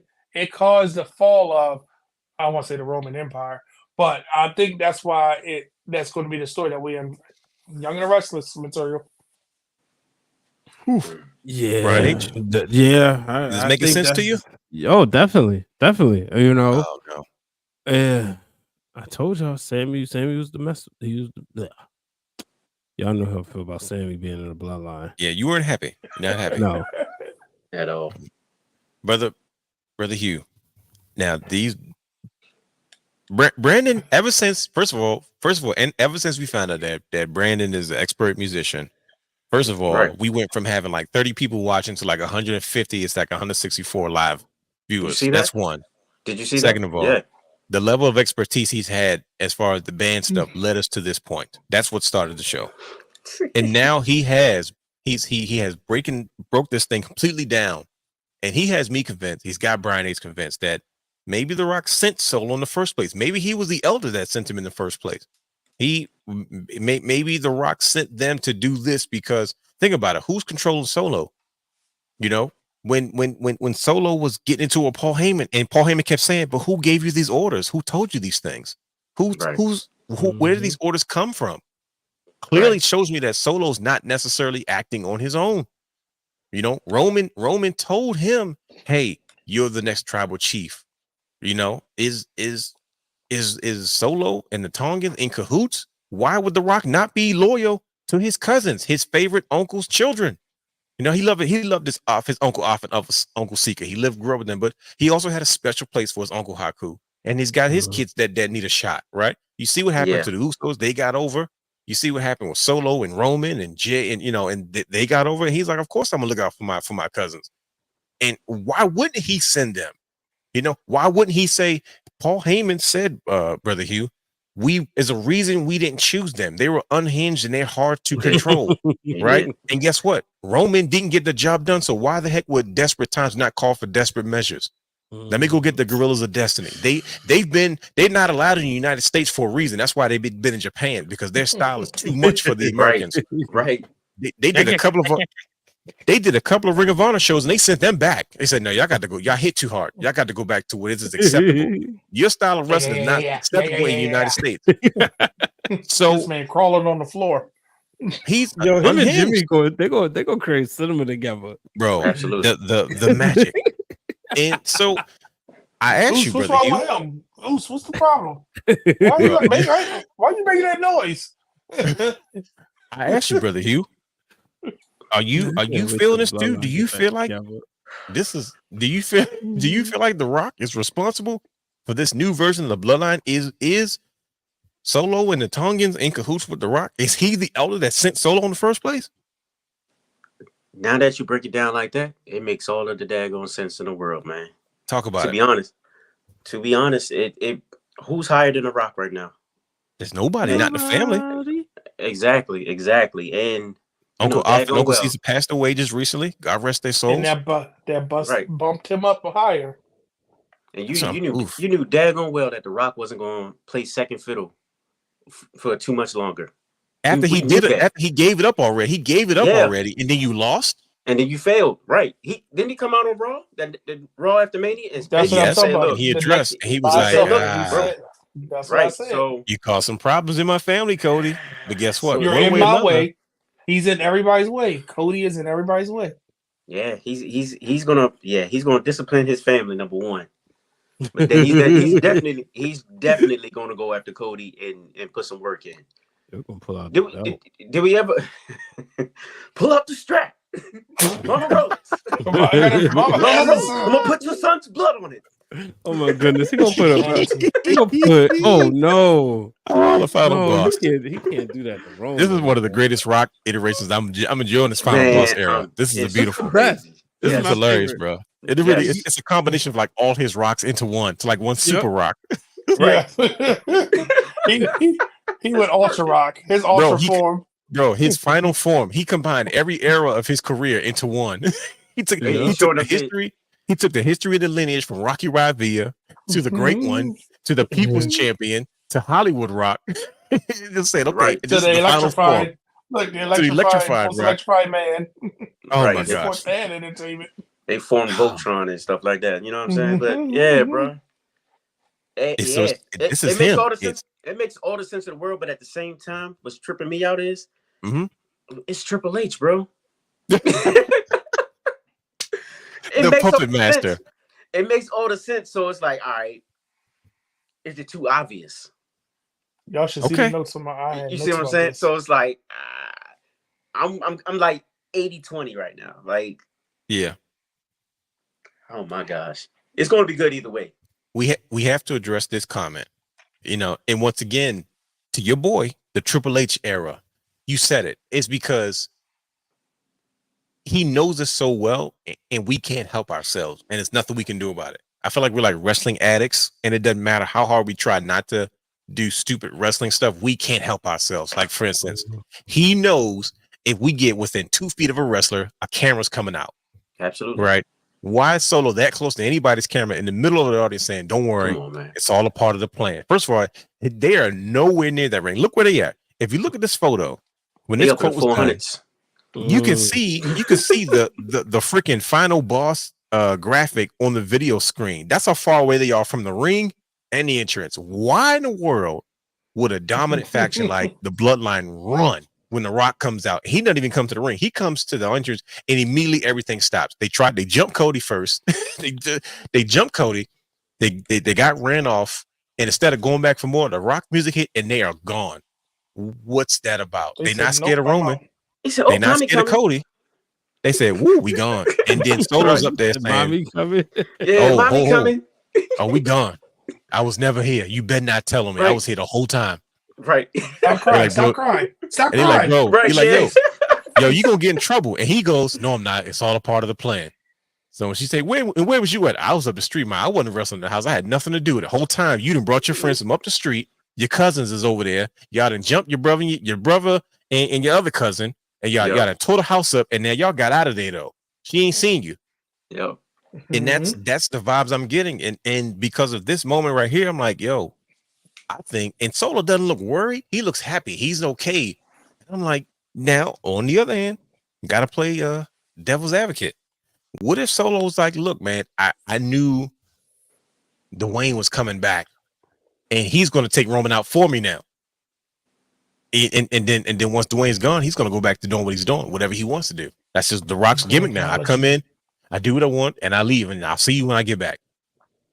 Literally and figuratively, he's on the board. Right. But I'm almost convinced, and I think I can officially say, I think that the new bloodline is in cahoots with The Rock, because Roman Reigns and the original bloodline didn't get the job done. Jimmy, Jay, Roman Reigns, Solo. They said Solo was the next up. He was the next tribal chief over Jimmy, over Jay. It was Jay, Jay left. And here we are now. So you telling me we're about to see more Cody and Roman tag teaming together? No, I think we're going to see it. I think we're going to see same side. I think we're going to see a triple threat match.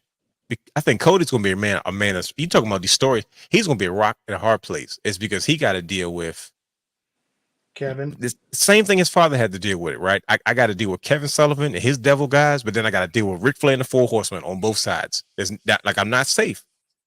And then I got to deal with Harley Race coming after the title when he had his moment. Yep. You know what I mean? So it's like you got Cody Rhodes like, hey, wait a minute, I'm the champion. What y'all got going on? And The Rock's like, nah, Cody, I'm coming for that championship. And Roman's like, hold up, Dwayne, I'm not. What you mean? That's my championship. He's like, nah. I gave up one title shot for you. I'm not giving up another one. Roman's like, well, check this out, bro. You got to go through me. And we finally going to get Rock and Roman. And it may not be one-on-one, but it may be, hey, I want a shot, but guess what I do too? And it's Rock and Roman versus Cody Rhodes. And you might get a crazy double turn. They talked about the storyline. They always talk about the year-long storyline where Ole Anderson turned on the Four Horsemen to side with Dusty Rhodes. And literally a year after that point, when they got to that moment for the title, Ole Anderson turned on Dusty Rhodes after a whole year. It was just a year-long ploy. They talk about that story. I don't trust Triple H. He's a historian. That happened before. I don't trust Cody Rhodes. They said Ole, like it was. We're young guys, but it happened in the 80s. Ole Anderson turned on the force for an entire year. And this is wrestling. You know how long a year is? And we're talking about pre-cable, like heavy pay-per-view. I went to a show. Right. Like Ole Anderson was on Dusty. He teamed up with Dusty Rhodes for an entire year until that year was up, only for him to say it was a year-long ploy. For a whole year, he played possum, only for him to turn on Dusty Rhodes, and the Four Horsemen got the best of Dusty. And when you look at the storyline of Dusty Rhodes versus the Four Horsemen, Dusty Rhodes didn't always come out on top, obviously. Yeah. So it could be one of those situations. I don't know. But I think this is where you get finally your matchups that you were looking for. You get your Rock Romans. I don't know if The Rock is in good enough shape to carry matches on his own anymore where it's going to deliver. So I can see them having a triple threat match. The Rock making it clear, hey, this is my bloodline. You didn't get the job done. If you want this the way you say, you got to go through me. So guess what? It's going to be me versus you versus him. And may the best man win. But one of us is going to walk out of here as WWE champion, and it's going to be me. And if you don't want to get in line, I'm gonna put you down, because that's how they do things in their culture. It's called trial by fire, trial by combat. That's what they do. That was the original plan. Like you said, WrestleMania, we're gonna say who's the best. Me versus my cousin. It was gonna be an honorable fight. Culturally, that's a thing. May the best man win. But now it's a little bit personal. It's because what if Roman Reigns finds out that no, you didn't get the job done, so I had to send somebody else. I had to go to a place I didn't mean to go, because this is a story that Brother Brandon has been telling me the entire time since we've been talking about this. That's true. And I'm like, this is becoming more and more believable from what I'm hearing. Not to mention, we keep talking about all these other things, but Cody Rhodes might have bigger problems on his hands. So just when you think Cody Rhodes is wrapped up in this whole situation with the bloodline, something else happens, right? And we're going to tap on it lightly, because this is just the beginning and it's not over. But following Bad Blood, Cody Rhodes never made it to the presser, right? He never made it to the press conference because a fan release video got released of an interaction between him and Kevin Owens in the parking lot. There was a commotion and it ensued into a fight where Kevin Owens plucked him. Let's just call it what it is. Sure enough, Let's just call it what it is. He dropped Cody and they got to scrapping, and fans went crazy. They're recording. WWE officials came and they never said anything about it. They did not address it until the commotion became too much, and Triple H released a statement on Monday saying the WWE is well aware of the incident that happened at Bad Blood. It is going to be handled internally. So we too busy talking about the bloodline and Cody Rhodes and all this other stuff, but apparently he's got bigger problems on his hands, because somebody that was considered his friend may have feel betrayed by Cody Rhodes. It's because Kevin Owens has been dealing with the bloodline for like 13 years, and they're the reason why he don't have nothing. That's so true. They're the reason he looked like his father. He looked like Dusty Rhodes. He can't get past the Four Horsemen to save his life. No matter what version of it is, he just can't catch a break. And now you team with him, and then y'all look good together, and then y'all won the match. So look, there's a only reason got one why thing to say about this. Only one thing. And you missed an important part. I don't mean to cut you off. I'm sorry. No, go ahead. What is Randy Orton going to say? Yo, see, he is going to play a factor in all of this. This is the full circle stuff. This is how you keep main event guys. This story is bigger than just one story, if that makes sense. It's because the following Monday on Raw, they didn't want to address it. And I'm gonna tell you what messed me up. When he ran into Sami Zayn, and Sami Zayn said, "Hey man, listen, I plan to be the one that faces you at the Crown Jewel Championship, Brother Brandon. We're gonna talk about that in a second." And he goes, "Hey man, listen, I've been there before. If you want to talk about it, I don't want to talk about it. That's not important right now." And I was like, see, there we go. I said, first of all, that's funny, because if anybody knows about a best friend turning on you, right, it's Sammy. Because many times Kevin Owens turned on his behind. He's like, "Look, man, you know how he gets. He's that one friend, like, look, if you want to talk about anything, just he's like, no, I just Sammy, just no, we don't have to go there. I'm not here for that. I'm here to talk about the Crown Jewel Championship." Because Sammy's like, "Look, man, I've been there. If anybody knows, it's me. And that's my best friend." And now he gets down. But I'm like, okay, cool. The fact that they're purposely not addressing it, the fact that Triple H is just messing with us. He first of all, I think that guy was a plant, because he said, "We're live, fellas." And I was like, but then again, he could have just been trolling, because he might have been like, "Hey, I don't know what y'all doing down there, but I'm watching." And it's like, well, why would that happen? Why would this moment be captured? How did Triple H know that somebody was going to capture this video and it was going to go viral? You just said it early. Which was? That fans, because remember, that's we was actually talking about this earlier on the Mass Man. Kaz was talking about that arena and that section. That's a well-known section where fans know to go because of the buses. Okay. Yep. So he knew that. Makes sense. That's why they was on that balcony thing. Yeah. I was like, I understand the people on the ground level looking at the tour buses. But the first one I saw was from like this angle. I was like, what is happening? Yeah, it's the same thing. The same thing that happened when The Rock was cutting his promo. Remember, he stopped and yelled at him or whatnot. So yeah. Yeah. Oh yeah, you're right. Yes, it's like a fan known area. So same thing you said earlier. He knows people gonna have them cameras out. Yo, do something. And the show wasn't gone off for 20 minutes before the freaking clip went viral. And I'm like, Triple H. If you was how watching the the heck press do you know? conference, you missed it. Because remember, I was watching the press conference and Triple H made a comment about Cody won't be here. Sorry, I apologize. They Cody's not going to make it. I apologize. And because they had I thought announced he was him just for it. joking. I literally thought he was joking, doing a callback. Like I thought he was giving Cody night off, but he was doing a callback to him. He was going to do the business stuff. Oh, because he wasn't. Yeah, that's what I thought. He wasn't there last time. Mm-hmm. The last thing we'll touch on this, because this is far from over, because they won't talk about it. They're saying it's being handled internally, and I promise you it's going to get out, because that's where it's leading to. It's now officially the new elephant in the room, and we will address that a little bit further down the line. But one last thing about this situation, I noticed something. Brother Hugh talked about this week for this week's segment of What Did You Watch? He went back and he watched Bad Blood, and he talked about Easter eggs and callbacks. This seems to be Triple H's calling card, right? Righting his wrongs. Who else was involved in a situation like this where fans caught an incident on camera that probably wasn't supposed to be captured on camera? Yeah, what you call it? My Triple boy, H. the curtain call. The curtain call. Jason and I was like, if anybody knows about fans catching footage of things they weren't supposed to catch, it's Triple H. And I'm gonna just leave it at that. Oh boy, good brothers, it's time to wrap this up. But we have another PLE coming up. Championship culture. Oh my goodness. How did everybody feel when Triple H made this announcement that there will be a crowning crown jewel champion? Something special just for they're going to Saudi to hang on my wall. Oh, they're going to Saudi Arabia? Is it Saudi this time? Or is it Jeddah? Yeah. Oh, that's all I thought that was all together. No, because crown jewels in one, and then they have like yeah. The other one is I can't remember the name of it, but yeah. I'm not sure where it is. But yeah, but this is crown jewel, right? Yes. Mm-hmm. Yeah, this is crown jewel. How do you guys feel? First of all, how do you feel about this gorgeous, massive championship with all these diamonds and studs and greens and stuff? Green is a good championship color. Look at this. Just looking at it makes my back hurt. Bro, it's in Rita. Oh my goodness. Rita.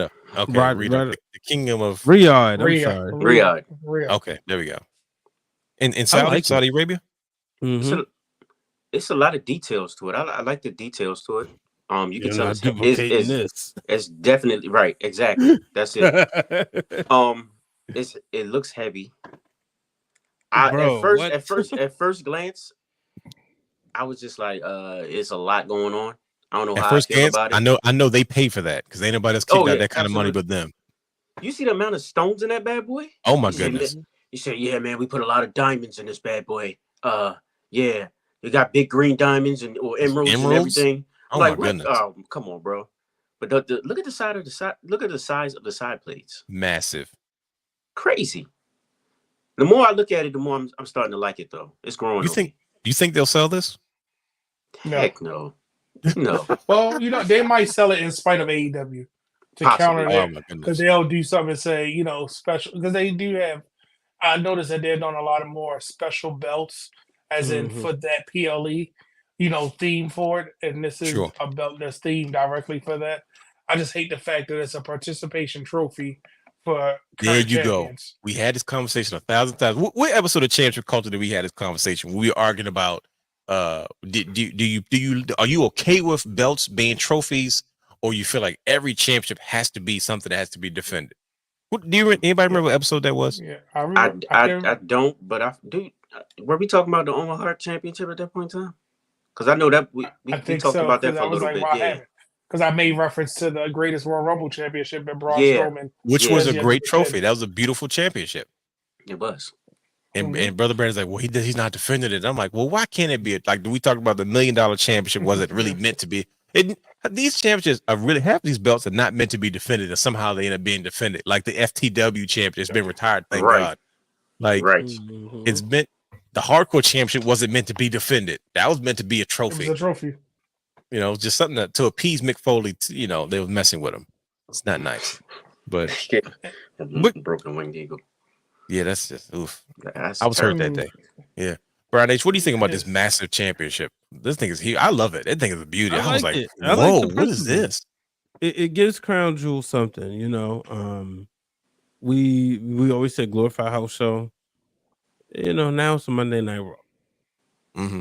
This is Friday Night SmackDown. So I think this is cool. This would be good. It's good for business. And it looks beautiful. It does look. I keep staring at it. It looks. Yeah, like I said, it's just. I don't think it can hang on my wall. I'm like, no, that thing is. No.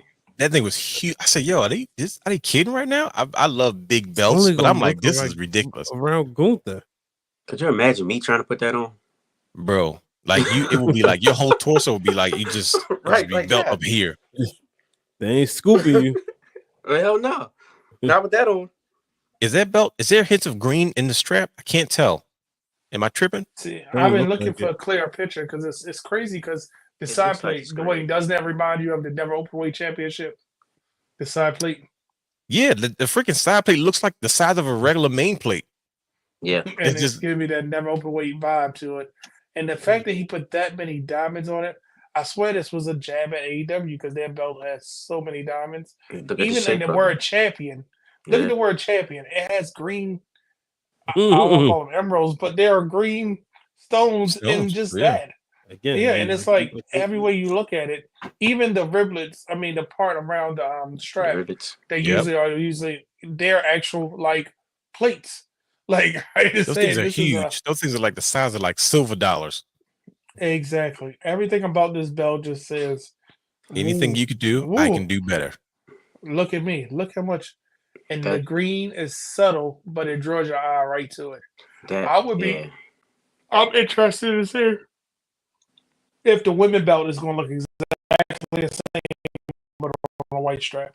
You can't. Come on now. You just roll the dice. I'm assuming it is. It might look good on white. All the green and white. It might scream more because of the white and the green.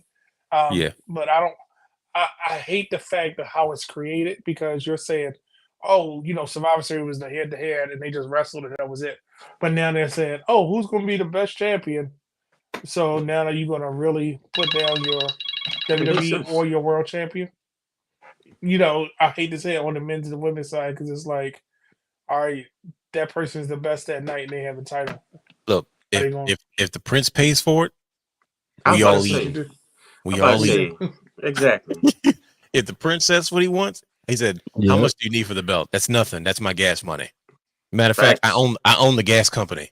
Okay, you know what? You got it. Exactly what it is. Bring Goldberg when you come. And bring Goldberg. What's he gonna do? Doesn't matter. Just have him spare somebody. We just need, and Undertaker needs to come light the torch for the show. Dang on right. Why do you need a torch? Because we want Undertaker. Yeah, there you go. If it worked for the Olympics, it can work for Crown Jewel.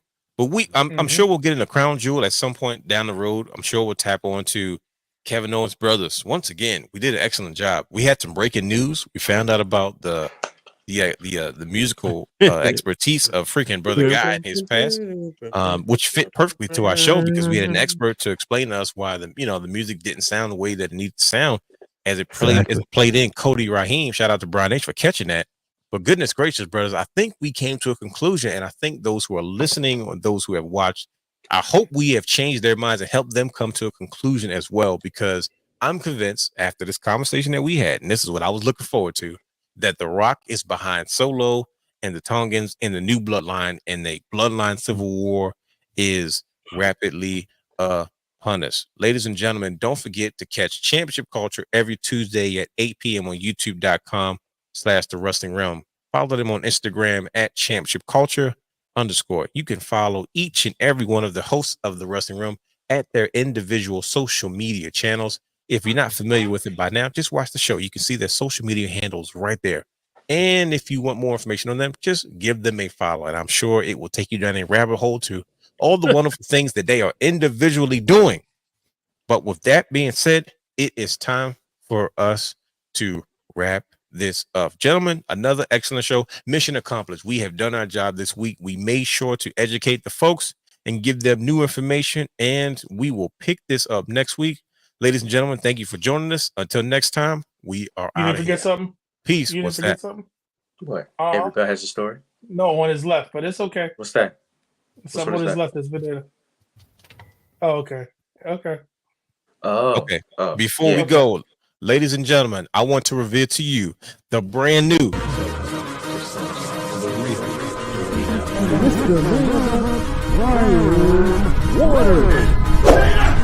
Houston, we have a problem.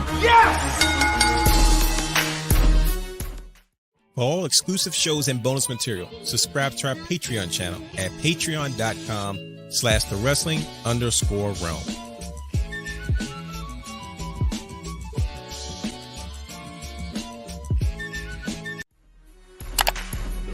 You can watch all of our Wrestling Realm content anytime on youtube.com/thewrestlingrealm.